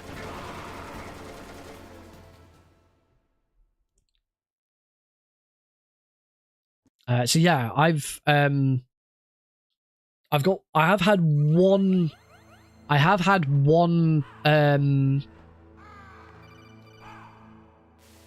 Claire Obscura runner approach me after I reached out to them. Oh yeah, Montreal's Canadian. I know Lost. Yeah, why did I think Montreal was French? I know there's a different. It's a different division of Ubisoft. I'm thinking of.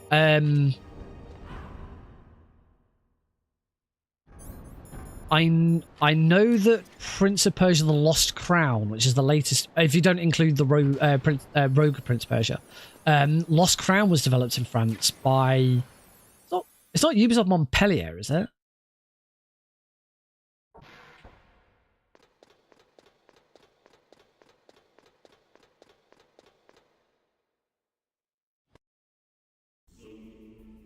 Prince of Persia games are. I think there's an argument. There's certainly an argument that you can say Prince of Persia is French. But I was recommended by others that Lost Crown would be good for a French episode.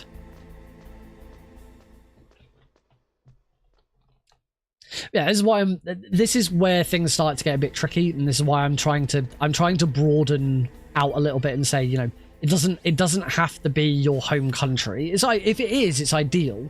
Yeah, the last episode that we just had with the Netherlands was perfect. It was so good, because the two games that were being played were absolutely representative of Netherlands. And it was great. You know, I said that my backup is that I'll be an English runner running a Spanish game because I run Unmetal. Unfortunately, I would reach out to some Spanish speedrunners to run Unmetal instead, but nobody runs Unmetal.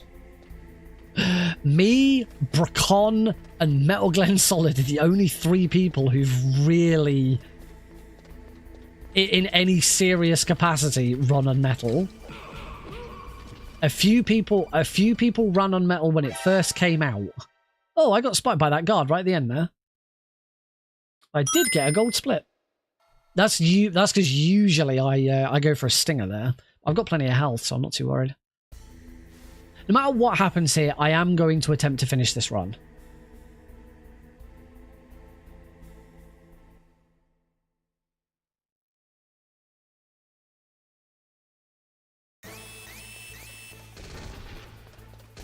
Hey, there we go.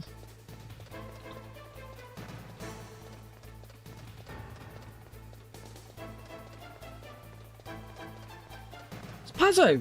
I didn't know Pazzo ran Expedition 33. I might have a chat with Pazzo.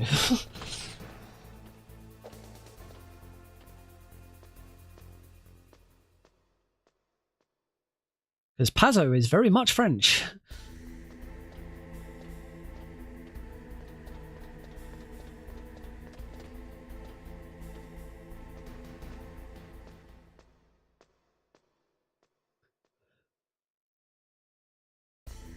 Oh, excuse me.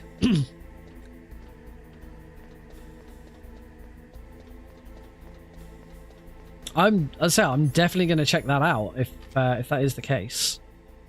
No rat here. I've only got 6 alerts, so we're definitely on the rat. He's over here. I can see him.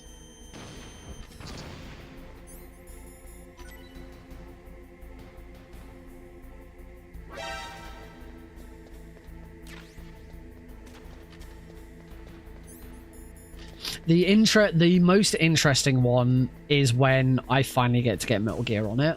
I am intending to. I'm not going to attempt to get Metal Gear on it for my first season.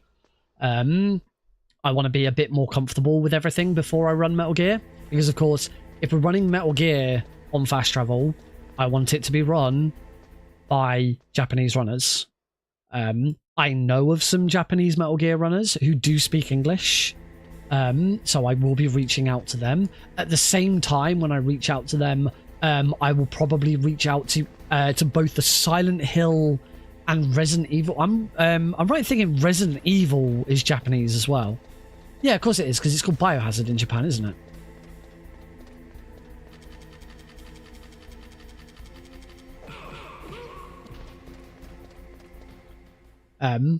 So yeah, I'll probably reach out to the Metal Gear.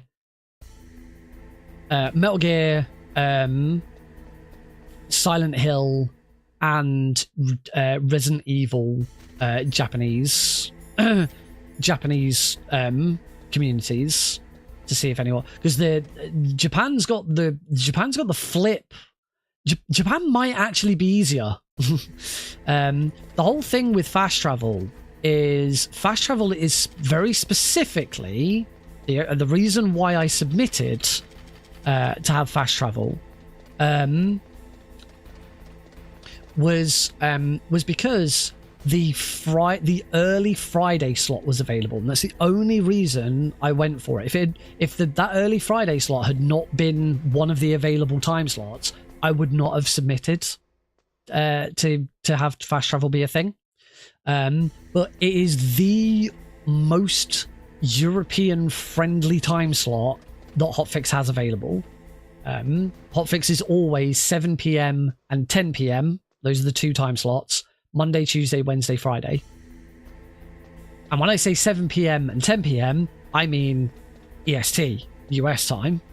So for Europe, those 2 time slots are, well, for the UK, those 2 time slots are midnight and 3 a.m. Of course, for a lot of Eastern Europe, so France, Netherlands, the folks the folks that we're already talking about, because most of Europe is 1 hour ahead of the UK. I think it's only Portugal that isn't. I think Portugal is on the same time zone as the UK.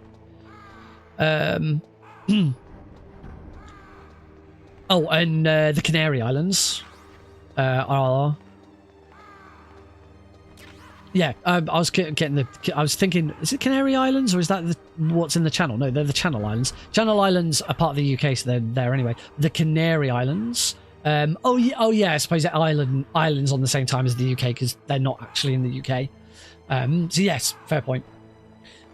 So yeah, I think Ireland and Portugal are the only 2 other full-on countries. Say Canary. Well, no, because Gran Canaria is its own country. Gran Canaria is part of Spain. I don't know. I don't. It's not important. So yeah, for most of certainly Eastern Europe, those time slots are actually. Let's check this time. Those time slots are actually 1 a.m. and 4 a.m. So that's why I was so determined when that early Friday slot came up. That's when I was gonna submit, because 1 a.m. on a Friday, or midnight for me on a Friday, finishing at 3 a.m., finishing at 4 a.m. At the very least, you're then going into the weekend. So the average in a lot of cases, I won't say for everyone, because a lot of people do work over the weekend. It depends what job you've got. But for a lot of people who won't be working on Saturday, they can have a lie-in. They can deal with the fact that they've not gone to bed until 3-4 a.m. So it's not too bad. And as speedrunners, a lot of us are used to being up at all hours anyway. I work with so many speedrun marathons that aren't in Europe. I'm so used to being up till 1-2 a.m. in the morning anyway, so it doesn't matter to me. Let's say at least we're going into Saturday, so there is a bit of chance for recovery. But Japan is on the flip side. They're actually, for them to do a speedrun, it's probably easier for them to be on the show because they're just waking up a little earlier. You know, I think for them it's 8 a.m.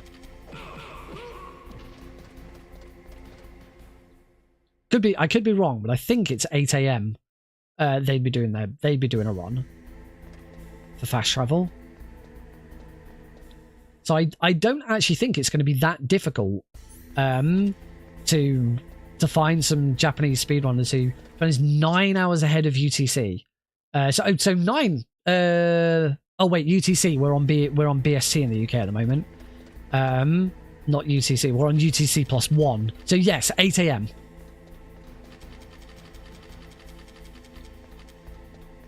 $14 hours ahead of Eastern US. That would no, because now that suggests 9 a.m. It's either 8 or 9 in the morning on a Saturday, which, assuming they don't have work or school, shouldn't be a problem. Really. So yeah, the time zone issue isn't really a problem for Japanese, and so it doesn't have to be Japanese. It could be Chinese runners. It could be Taiwanese, whatever. Eastern Asia is where I will target for things like Metal Gear, Silent Hill, Resident Evil. The only issue with doing those games and doing those regions is GDQ is and always will be an English-speaking stream. So those runners do have to converse in English. That's the only real barriers, and the time zone isn't really an issue. As long as we can find runners who don't mind running at that early in the morning. So I don't think will be a problem. But yes, that is. I'm kind of hoping if I do get renewed for a second season, that would be a really good opener, I think.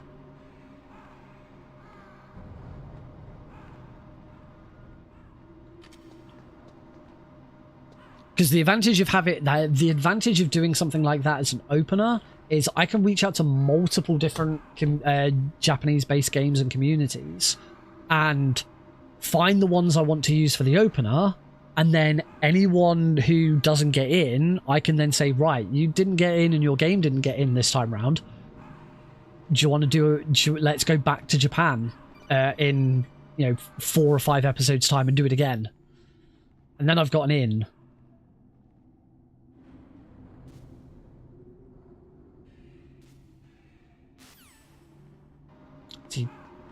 See, I don't know about China.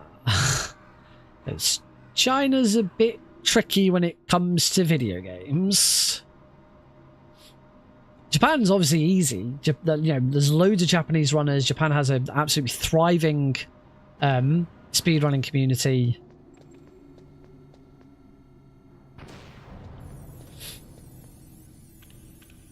And there's plenty of fantastic Japanese video games.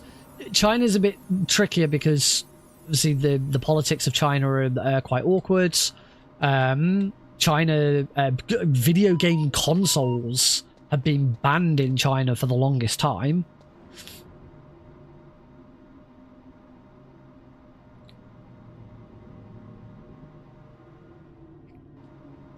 But obviously, Eastern Asia is not just Japan and China. You've also, as I say, you've got Taiwan, you've got Thailand, you've got Australia and New Zealand. I definitely want to reach out to them as well, because again, they'd be in the exact same position. They're just getting up a bit earlier.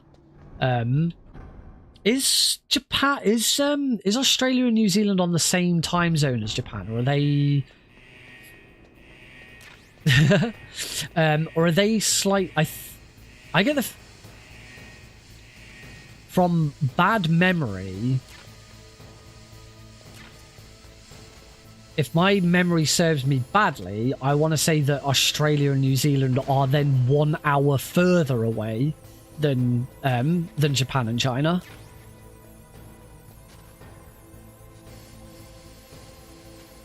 There you go. So for Australia and New Zealand, it's actually going to be even easier. Yeah, because Australia is so big.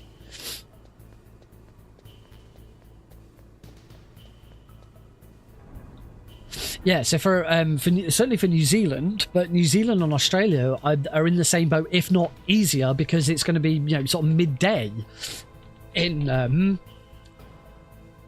Australia by the time they're doing a run. Right, that should be it. Nope, not quite. Still no. Hate this one.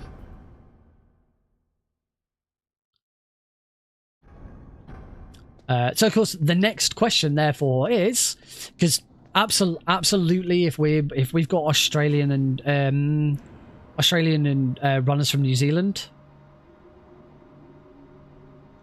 what's the official people from Australia are called Australians. People from New Zealand, I can think of a word that you use to describe people from New Zealand, but I don't know if it's politically correct to say it.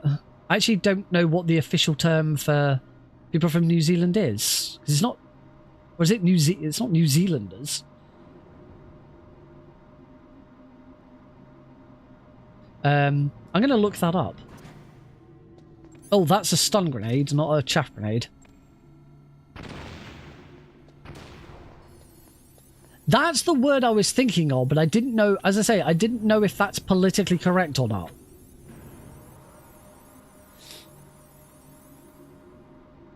Which is why I didn't want to say it. Yeah, if we are going to Australasia, I definitely want the games to be from. As I don't mind an Australian running a game from New Zealand. I don't mind New Zealand. Okay, I don't mind New Zealanders running Australian games. It doesn't for that doesn't matter. As I said, we're going kind of for the region that you're in. But I definitely want, you know, want them running games from that, because there's got to be loads of really fantastic games out of Australia and New Zealand.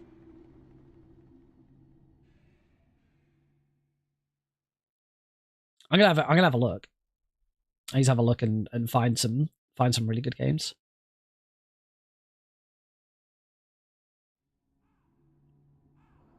Do need to reach out to my Canadian friends and do a Canadian episode. It's a bit cheeky, because it's still Northern America. Oh, Hollow Knight, of course. Team Cherry.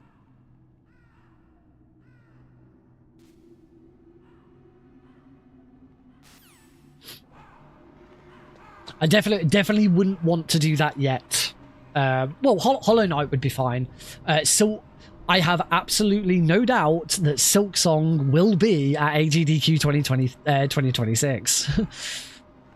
I would if I was a betting man, and I have been known to bet in at times.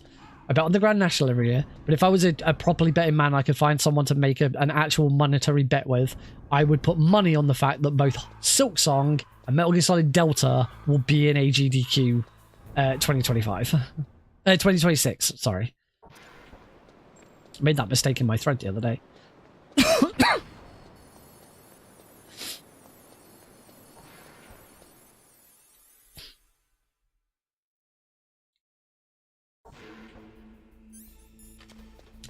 Yeah.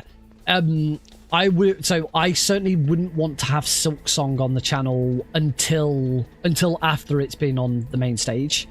Silksong should not be debuting on Hotfix. Silksong should be debuting on the main stage, which kind of makes it a little bit of a shame that Delta's not going to debut on the main stage. Delta's now going to debut in this Oops All Metal Gear event this weekend. But on the flip side, Delta is just a remake of an existing game. It's not going to be. It's not like, you know. it's not actually like spoiling anything for anyone. It's not a major issue. Because Hotfix does actually have, I won't go into details, but Hotfix does have some rules about like what games you can and can't have on depending on when they came out.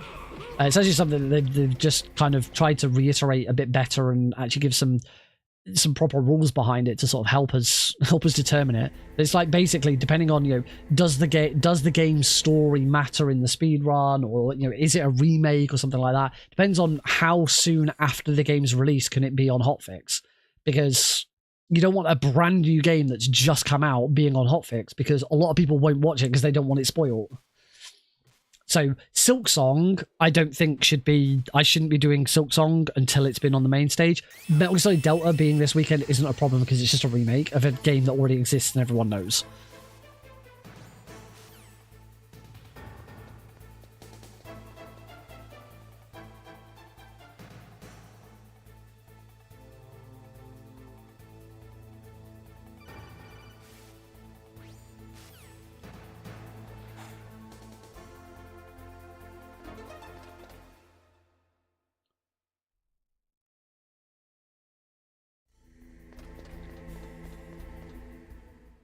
Obviously, whilst Silksong, obviously, I'd be a bit on the fence at the moment about having Silksong. The original Hollow Knight is absolutely fine to showcase. 1, 2, 3, 4, 5, 7, 8, 9, 10, 11, 12, 13.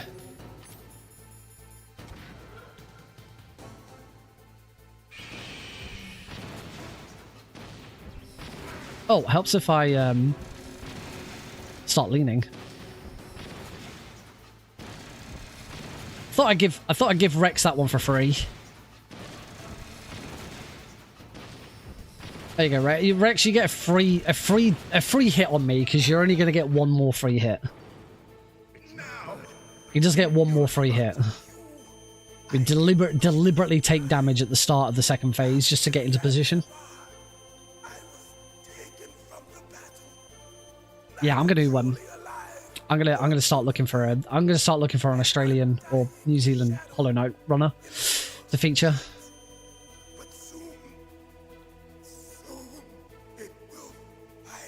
I gotta say, I am.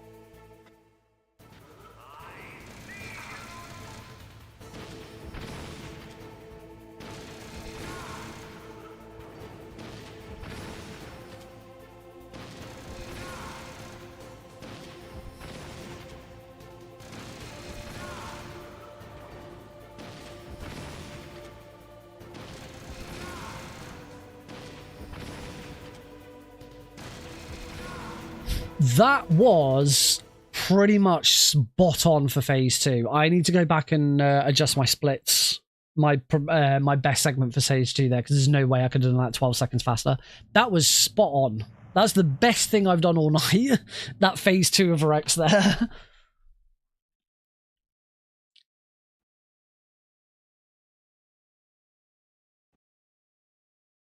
Man, I like how during this whole section the IGT timer is just all over the place. So many loads, so the IGT just is not fluid at all. Just looks like the timer's spazzing out.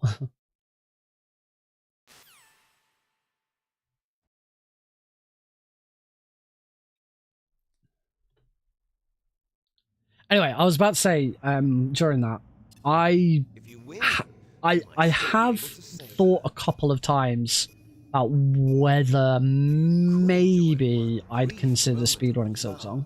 I've finished Act 2 of Silksong, so I've gotten the first ending, and I don't think I couldn't speedrun beyond Act 2. I already know that for a fact, but it wasn't as difficult as I thought it was going to be, and I really enjoyed it. Right, anyway, concentrate.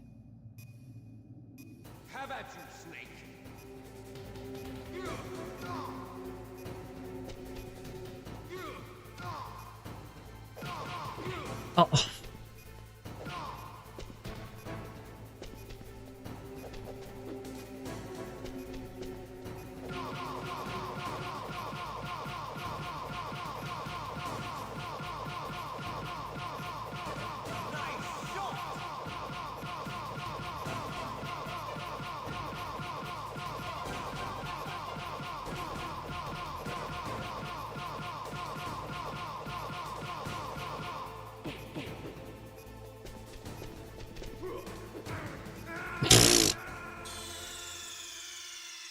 That's hilarious.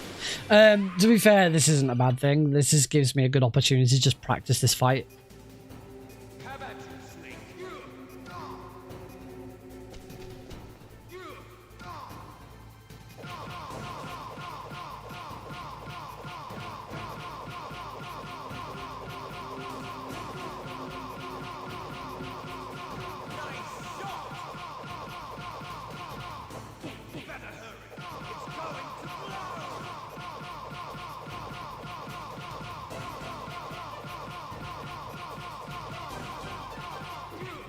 Okay, that was much better. I mean, I lost it halfway through, but luckily because he was facing away from me, it was easy enough to get back into it. Hurry! There you go, folks. It took me all night, but I have actually finished a run. Now, thankfully, my estimate for Saturday...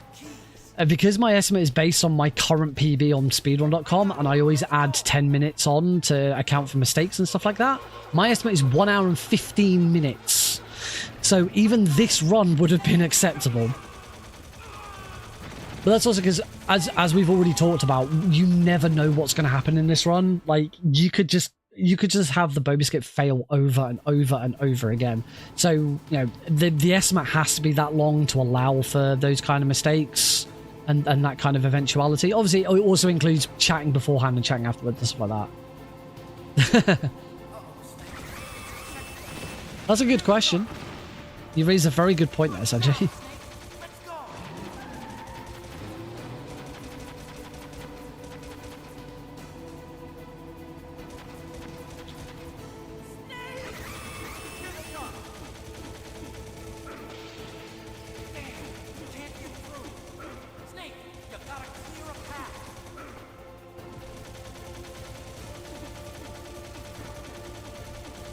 Yeah, I got one too few shots on that guard on the left.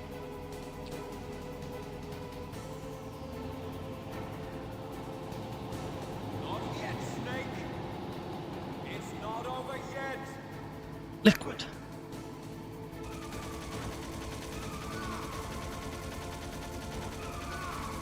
I wonder what games are going to be on the on GDQ's second submission list.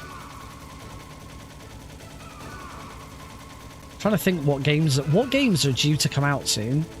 So AGDQ submission the AGDQ submission period is over. It ended on Sunday. If you're interested, I did a post on Blue Sky yesterday, I think it was, explaining that I have, for the first time in a very long time, I have not submitted to AGDQ. First time in a number of years that I have not submitted to a mainline GDQ event.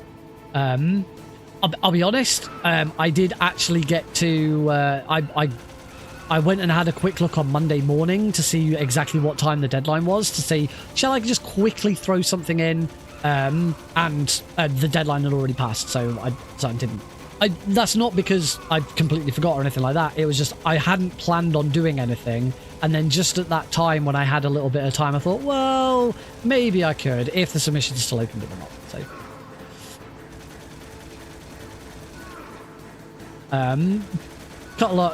long story short, I'm very, very busy at the moment. As people know, I've been very, very busy with various different events and stuff like that. Plus, I'm already on Games on Quick's channel every 2 weeks at the moment. I don't need to be on AGDQ at the moment. It's not going to bother me. Certainly when online-only events come up, I will definitely be on there submitting. Yeah, like Disaster Relief done quick last year. You know, I submitted and I was in it because I can run from home. The chances of getting in as a remote runner are extraordinarily slim. So it's kind of gotten to the point with it where I don't even see, unless I have something that I know is super special. And this is also why I think it's probably a bit more valid. You probably got more chance as a remote runner getting in on the second submissions, because the second submissions is there for like. But if you don't, if people don't know, but I should probably explain what second submission phase is. If people don't know what the second submission phase is, we've got a huge long credit sequence to go through now to actually validify this run. Not that this is a PB, so it doesn't actually matter. Right, let me pause the. Sorry, not pause. Mute the music because copyright strikes. And we might as well flip on over. So we are done for today's stream, but we'll at least see the end screen. So you do actually get to see the end screen of a Metal Gear Solid 1 today. So yeah, the second submission phase of any GDQ happens after the games list comes out. I can't remember if it comes out after the games list comes out or after the schedule comes out, because the schedule comes out in 2 phases. For GDQ, they release the games list, so these are all of the people and all of the games that have got in, and then later on they release the schedule. So this is how when they're all actually being run. So I can't remember if the second phase. I'm pretty sure the second phase comes out after the schedule. I'm pretty sure they create the schedule and then they slot in those runs later. I can't remember exactly. The second submission phase is a submission phase afterwards, where people are allowed to submit speedruns for games that have come out between a certain period of time. So basically, it's for any games that have come out since the initial submission phase ended and since the schedule was released. So games that fit that slot, I think it's probably a little bit before submissions, because obviously, the submission deadline was this Sunday. If there was a game that only came out last week, then you're probably not going to have that ready for submission. So yeah, there's a little bit before. It's probably not far off when submissions opened. So, from the time submissions opened to the time the schedule was released, if there is a game that was released during that time slot, you can submit it. You can submit a speedrun for it during the second submission phase. And I do believe, actually, in some cases, that second submission phase, the runs that have been taken from it have been remote, because that late in the process, you can't necessarily guarantee that you're going to be available and you can go. Like, if certainly if I was submitting the second phase, there's no way I would have been able to prepare myself to go to GDQ, because I wouldn't have gone on a whim. I might get in on the second submission phase, so I'll buy a ticket and go, and then if I do get in, then I get a bit, I don't know. So I think if I had a really, really strong contender for the second submission phase, that's probably my best bet. Either that, again, I'd need a really strong contender for the first phase. The problem is that in most of the games that I'd be looking at running, there's always going to be someone. It's like I didn't want to submit Delta because I checked the list. 5 runners have submitted Delta. They're all competing against each other to be the Delta runner for this GDQ. There was absolutely no point in me submitting, because I haven't run European Extreme, so they're not going to take what I've got. But most importantly, I'm not going to be able to do it live, and they're not going to take a live runner. They're not going to take an online runner over a live runner, and I know this to be true because when I got Twin Snakes in and was there live, someone with a better time than me submitted and didn't get in because they wanted to do it remotely. They will always take a live runner over a remote runner. There might be very special circumstances where they don't, but more often than not, they will take a live runner over an online runner. So to get in as an online runner, I guess you kind of have to have something really special that no one else has submitted.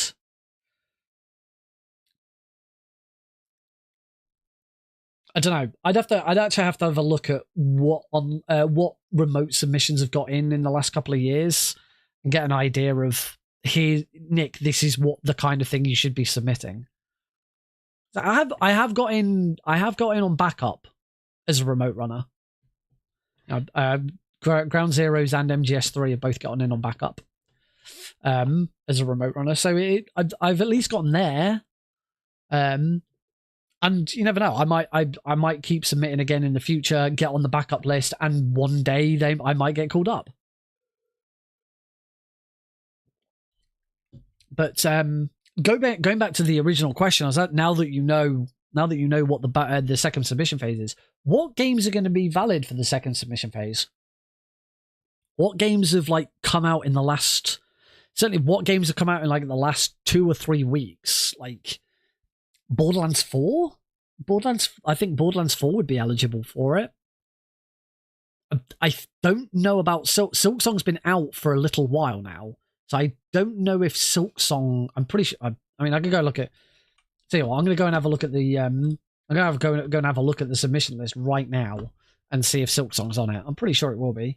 AGDQ.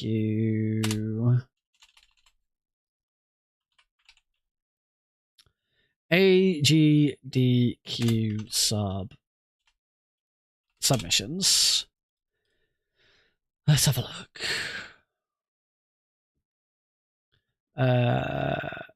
Awesome Games on Quick 2026 submissions are closed. Can I have a look at them, please? And we are going to search for Silk Song 2. There are 2 submissions for Silk Song, both any percent, no major glitches, both with an estimate of 1 hour and 10 seconds. And it is the first 2 acts. The both of these submissions, this is the one I would consider learning. The only thing you don't get to see with submissions is whether people have submitted as a remote runner. Oh, I forgot to skip that cutscene. Is whether people have submitted as a remote runner or an in-person run. So yeah, Silk Song has already been submitted. I wonder if let me check if Borderlands 2, Borderlands the pre-sequel, Borderlands 2, Borderlands 4 has not been submitted. So I wonder if Borderlands 4 would be suitable. Oh, the actually 3 people have submitted Borderlands 2, and it seems that they're all in a co-op run.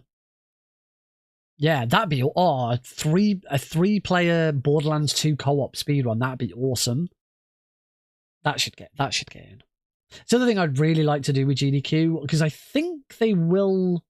They go 109.25. Not very good. I think they do let remote runners.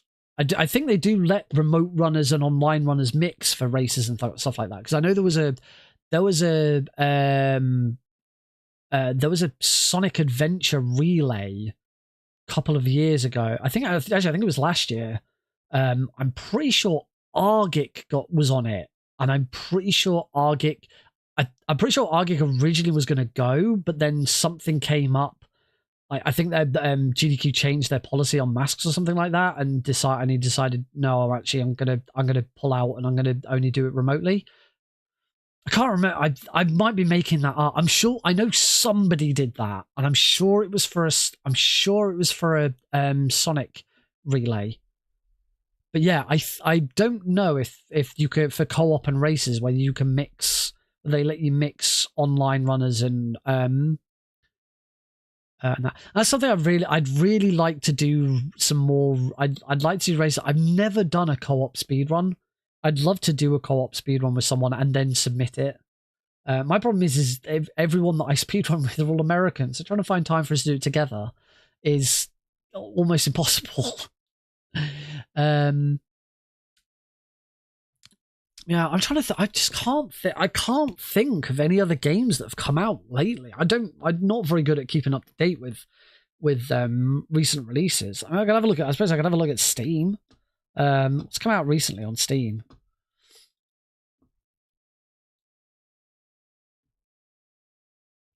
Yeah, what's the big Little Nightmares 3 is on the front page, but that's because it's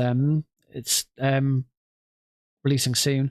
New and trending. Final Fantasy Tactics. See more new releases. Dying Light the Beast. I suppose that's one. Skate. Skate's just come out. Abiotic Factor. Skate's just come out. It's had really bad reviews.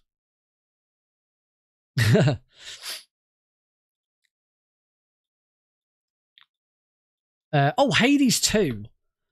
Although I think Hades 2 might have already been on, because Hades 2's been in early access for ages, but Hades 2 has got 4 different submissions on for GDQ. So Hades 2 isn't. So I suppose Little Nightmares 3, because we're not just looking at games that have only just been released. We're looking at games that are about to release. Dying Light the Beast, maybe Sonic Racing Crossworlds. I suppose again I'll have a look and see, because that's only been out. That's been out a couple of weeks, but I think it was in some sort of beta first. Oh god, I've just put in Sonic, and oh my god, I'm going to be here forever, aren't I?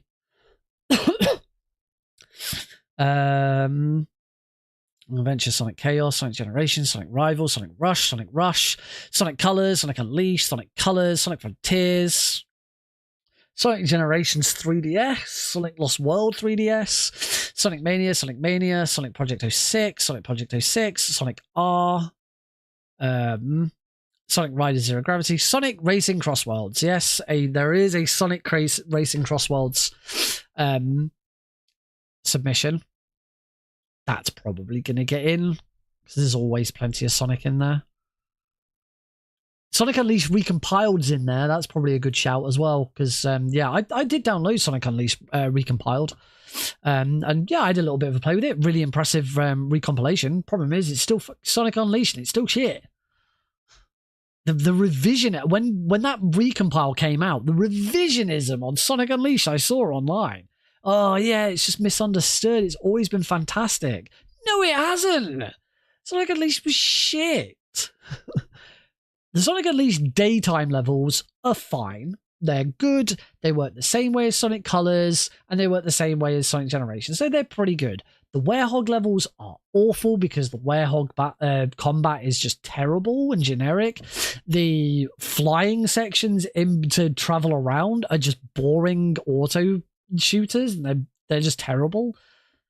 But yeah, the amount of comments I saw online when that Unleashed Recompile project came out, I was like, oh yeah, you finally get to play. You can stop hating on Sonic Unleashed, because it is actually a really good game, and people just don't know it. It's like, no, people know that it's shit.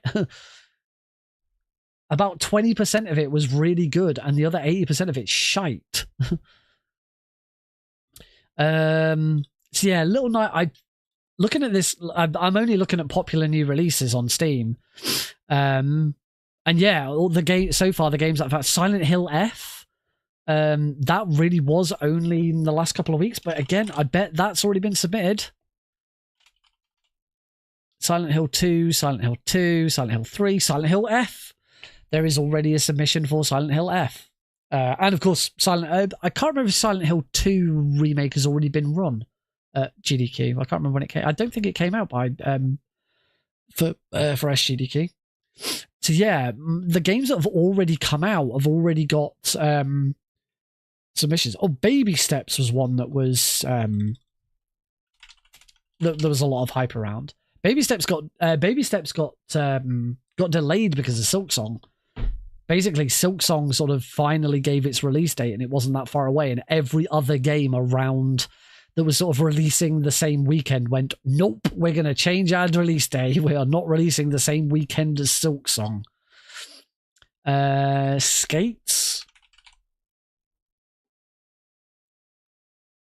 Skates not on there.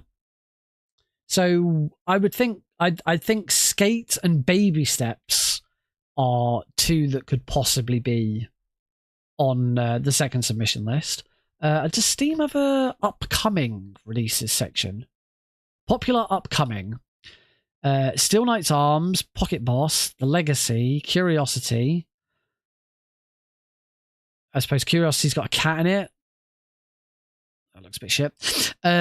Ken, Matthias Curse, Blue Protocol, Star Resonance, Upsilon, Rise of Turner, Ukulele, Replayley. I don't think anyone's going to care about that. None of these look good. Liminal Point. The new James Bond's out soon. I don't know when. When's the new James Bond out? Oh, that's not until March. So James Bond will be in SGDQ 2026.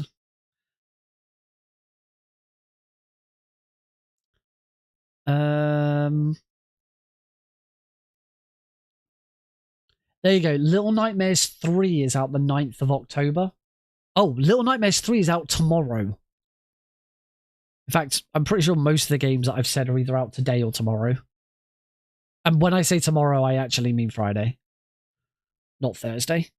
So yeah, Little Nightmares 3 is probably not a bad shout for a game that would do well in the second submission period.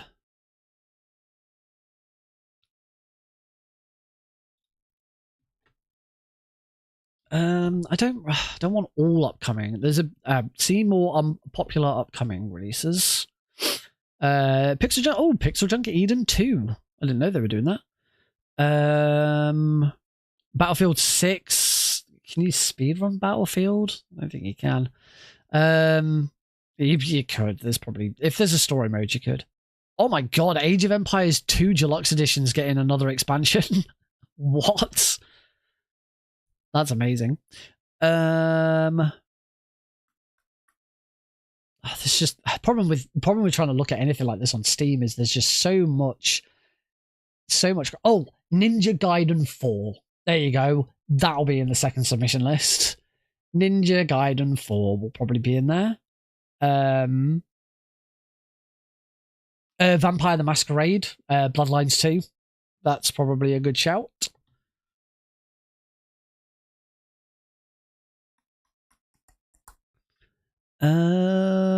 Not Power Wash Simulator 2. I mean, Power Wash Simulator has been in it. Plants vs. Zombies Replanted. The Plants vs. Zombies speedrun scene is weird. I don't get it. I don't get the speedrun obsession with Plants vs. Zombies. And I'm picking on PopCap here. And it's mean of me to pick on PopCap because I've just been invited to the PopCap speedrunning scene because I'm consulting for them for Speedrun Tours UK. But I don't get it. I don't get the obsession with Plants vs. Zombies and Peggle speedruns. I just don't understand how they're interesting. I've watched a Peggle speedrun because so many events that I've worked on have had a Peggle speedrun in them. I've watched them and I don't understand how they're interesting or excited. I don't get it. Once Upon a Katamari is coming out.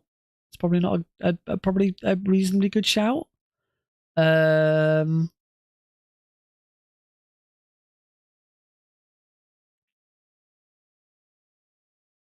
Yeah, I've kind of...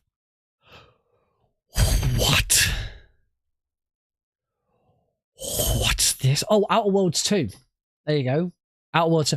I know Power Wash Simulator got like a big, it was either a 4-player or an 8-player co-op speedrun, like a recent event, and that went down really well. I need to tell Heidi about a game that's coming out. Simon the Sorcerer Origins is coming out now. Simon the Sorcerer is a really old point-and-click adventure game. Heidi's got the first two. And when I say really old, I mean like these were 1990s games. But yeah, Simon the Sorcerer Origins is coming out. Heidi would definitely be interested in that. Mortal Kombat Legacy Collection's coming out. I imagine there'll be a few people who will, I know someone who will want to submit stuff from that. Happy if I can't imagine Happy Dude's watching right now, but Happy Dude will probably submit something from the Mortal Kombat Legacy Collection because I know he's very excited for it. Dragon Quest 1 and 2 HD 2D remake. Again, I don't think remakes really I don't think remakes are probably good shouts for it.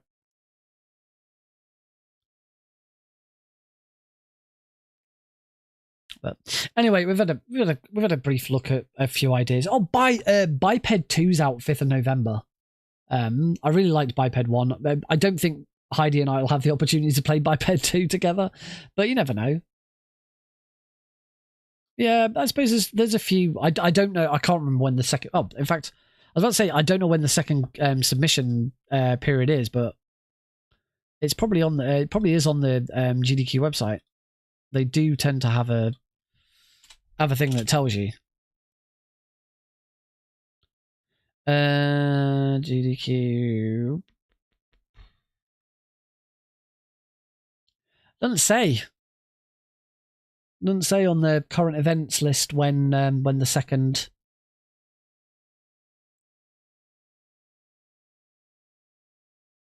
Oh, here we go.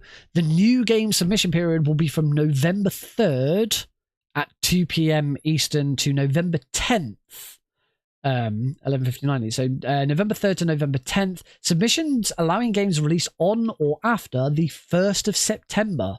So actually, things like Silksong, I can only really think of Silksong Skate, all the games that we were talking about earlier. Yeah, they're all eligible. Delta is just not eligible because Delta's official release date was, I believe, the 28th of August. So actually, that does leave the floor open. But the thing is a lot of the games that from like Silksong and Silksong, Borderlands 4, and other things. Well, Silksong at the very least, and Sonic Crosswords has already got people submitting it. So I'm pretty sure the schedule is out before then. In fact, doesn't actually say. I don't think it says on here when the doesn't say on here when the submissions list will be. The full AGDQ 2026 schedule will be released on November 17th.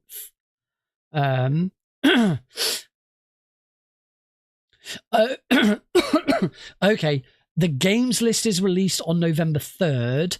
Then from November 3rd to November 10th, it's the new game submission period, and then the schedule is released a week after that period ends. So that's the thing. There's not you probably find that even though Silksong is eligible for the new game submission period, Silksong will probably already be in the games list at that point. So there's probably not much point.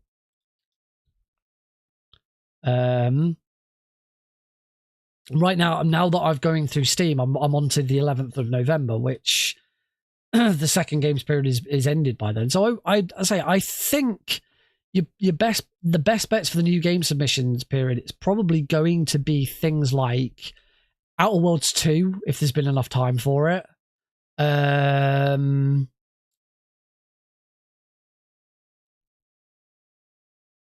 Power Wash Simulator 2, again, if there's been enough time for it. Little Nightmares 3 is probably a really good shout because it's only out this weekend. And Vampire the Masquerade. Oh, and Ninja Gaiden 4, that was the other one. Yeah. None of those games I'd be that interested in running. I mean, I have speedrun Little Nightmares, but I don't think I'd be that interested in in trying to learn. I ain't got time to learn a new speedrun. Anyway, it is now Harper's midnight, and as you can hear, my voice is going. I don't know why. I'm losing my voice, apparently. So I'm going to leave it there for tonight. Hopefully, I will be able to stream on Friday. There's no stream this Thursday, but hopefully I will be able to stream on Friday instead. But it depends if I get the decorating in the other room finished in time. So I hope to see you then. If not, you can catch me all weekend over on GDQ Hotfix. So yeah, have a great evening, everyone. And yeah, I'll see you when I next see you. Bye.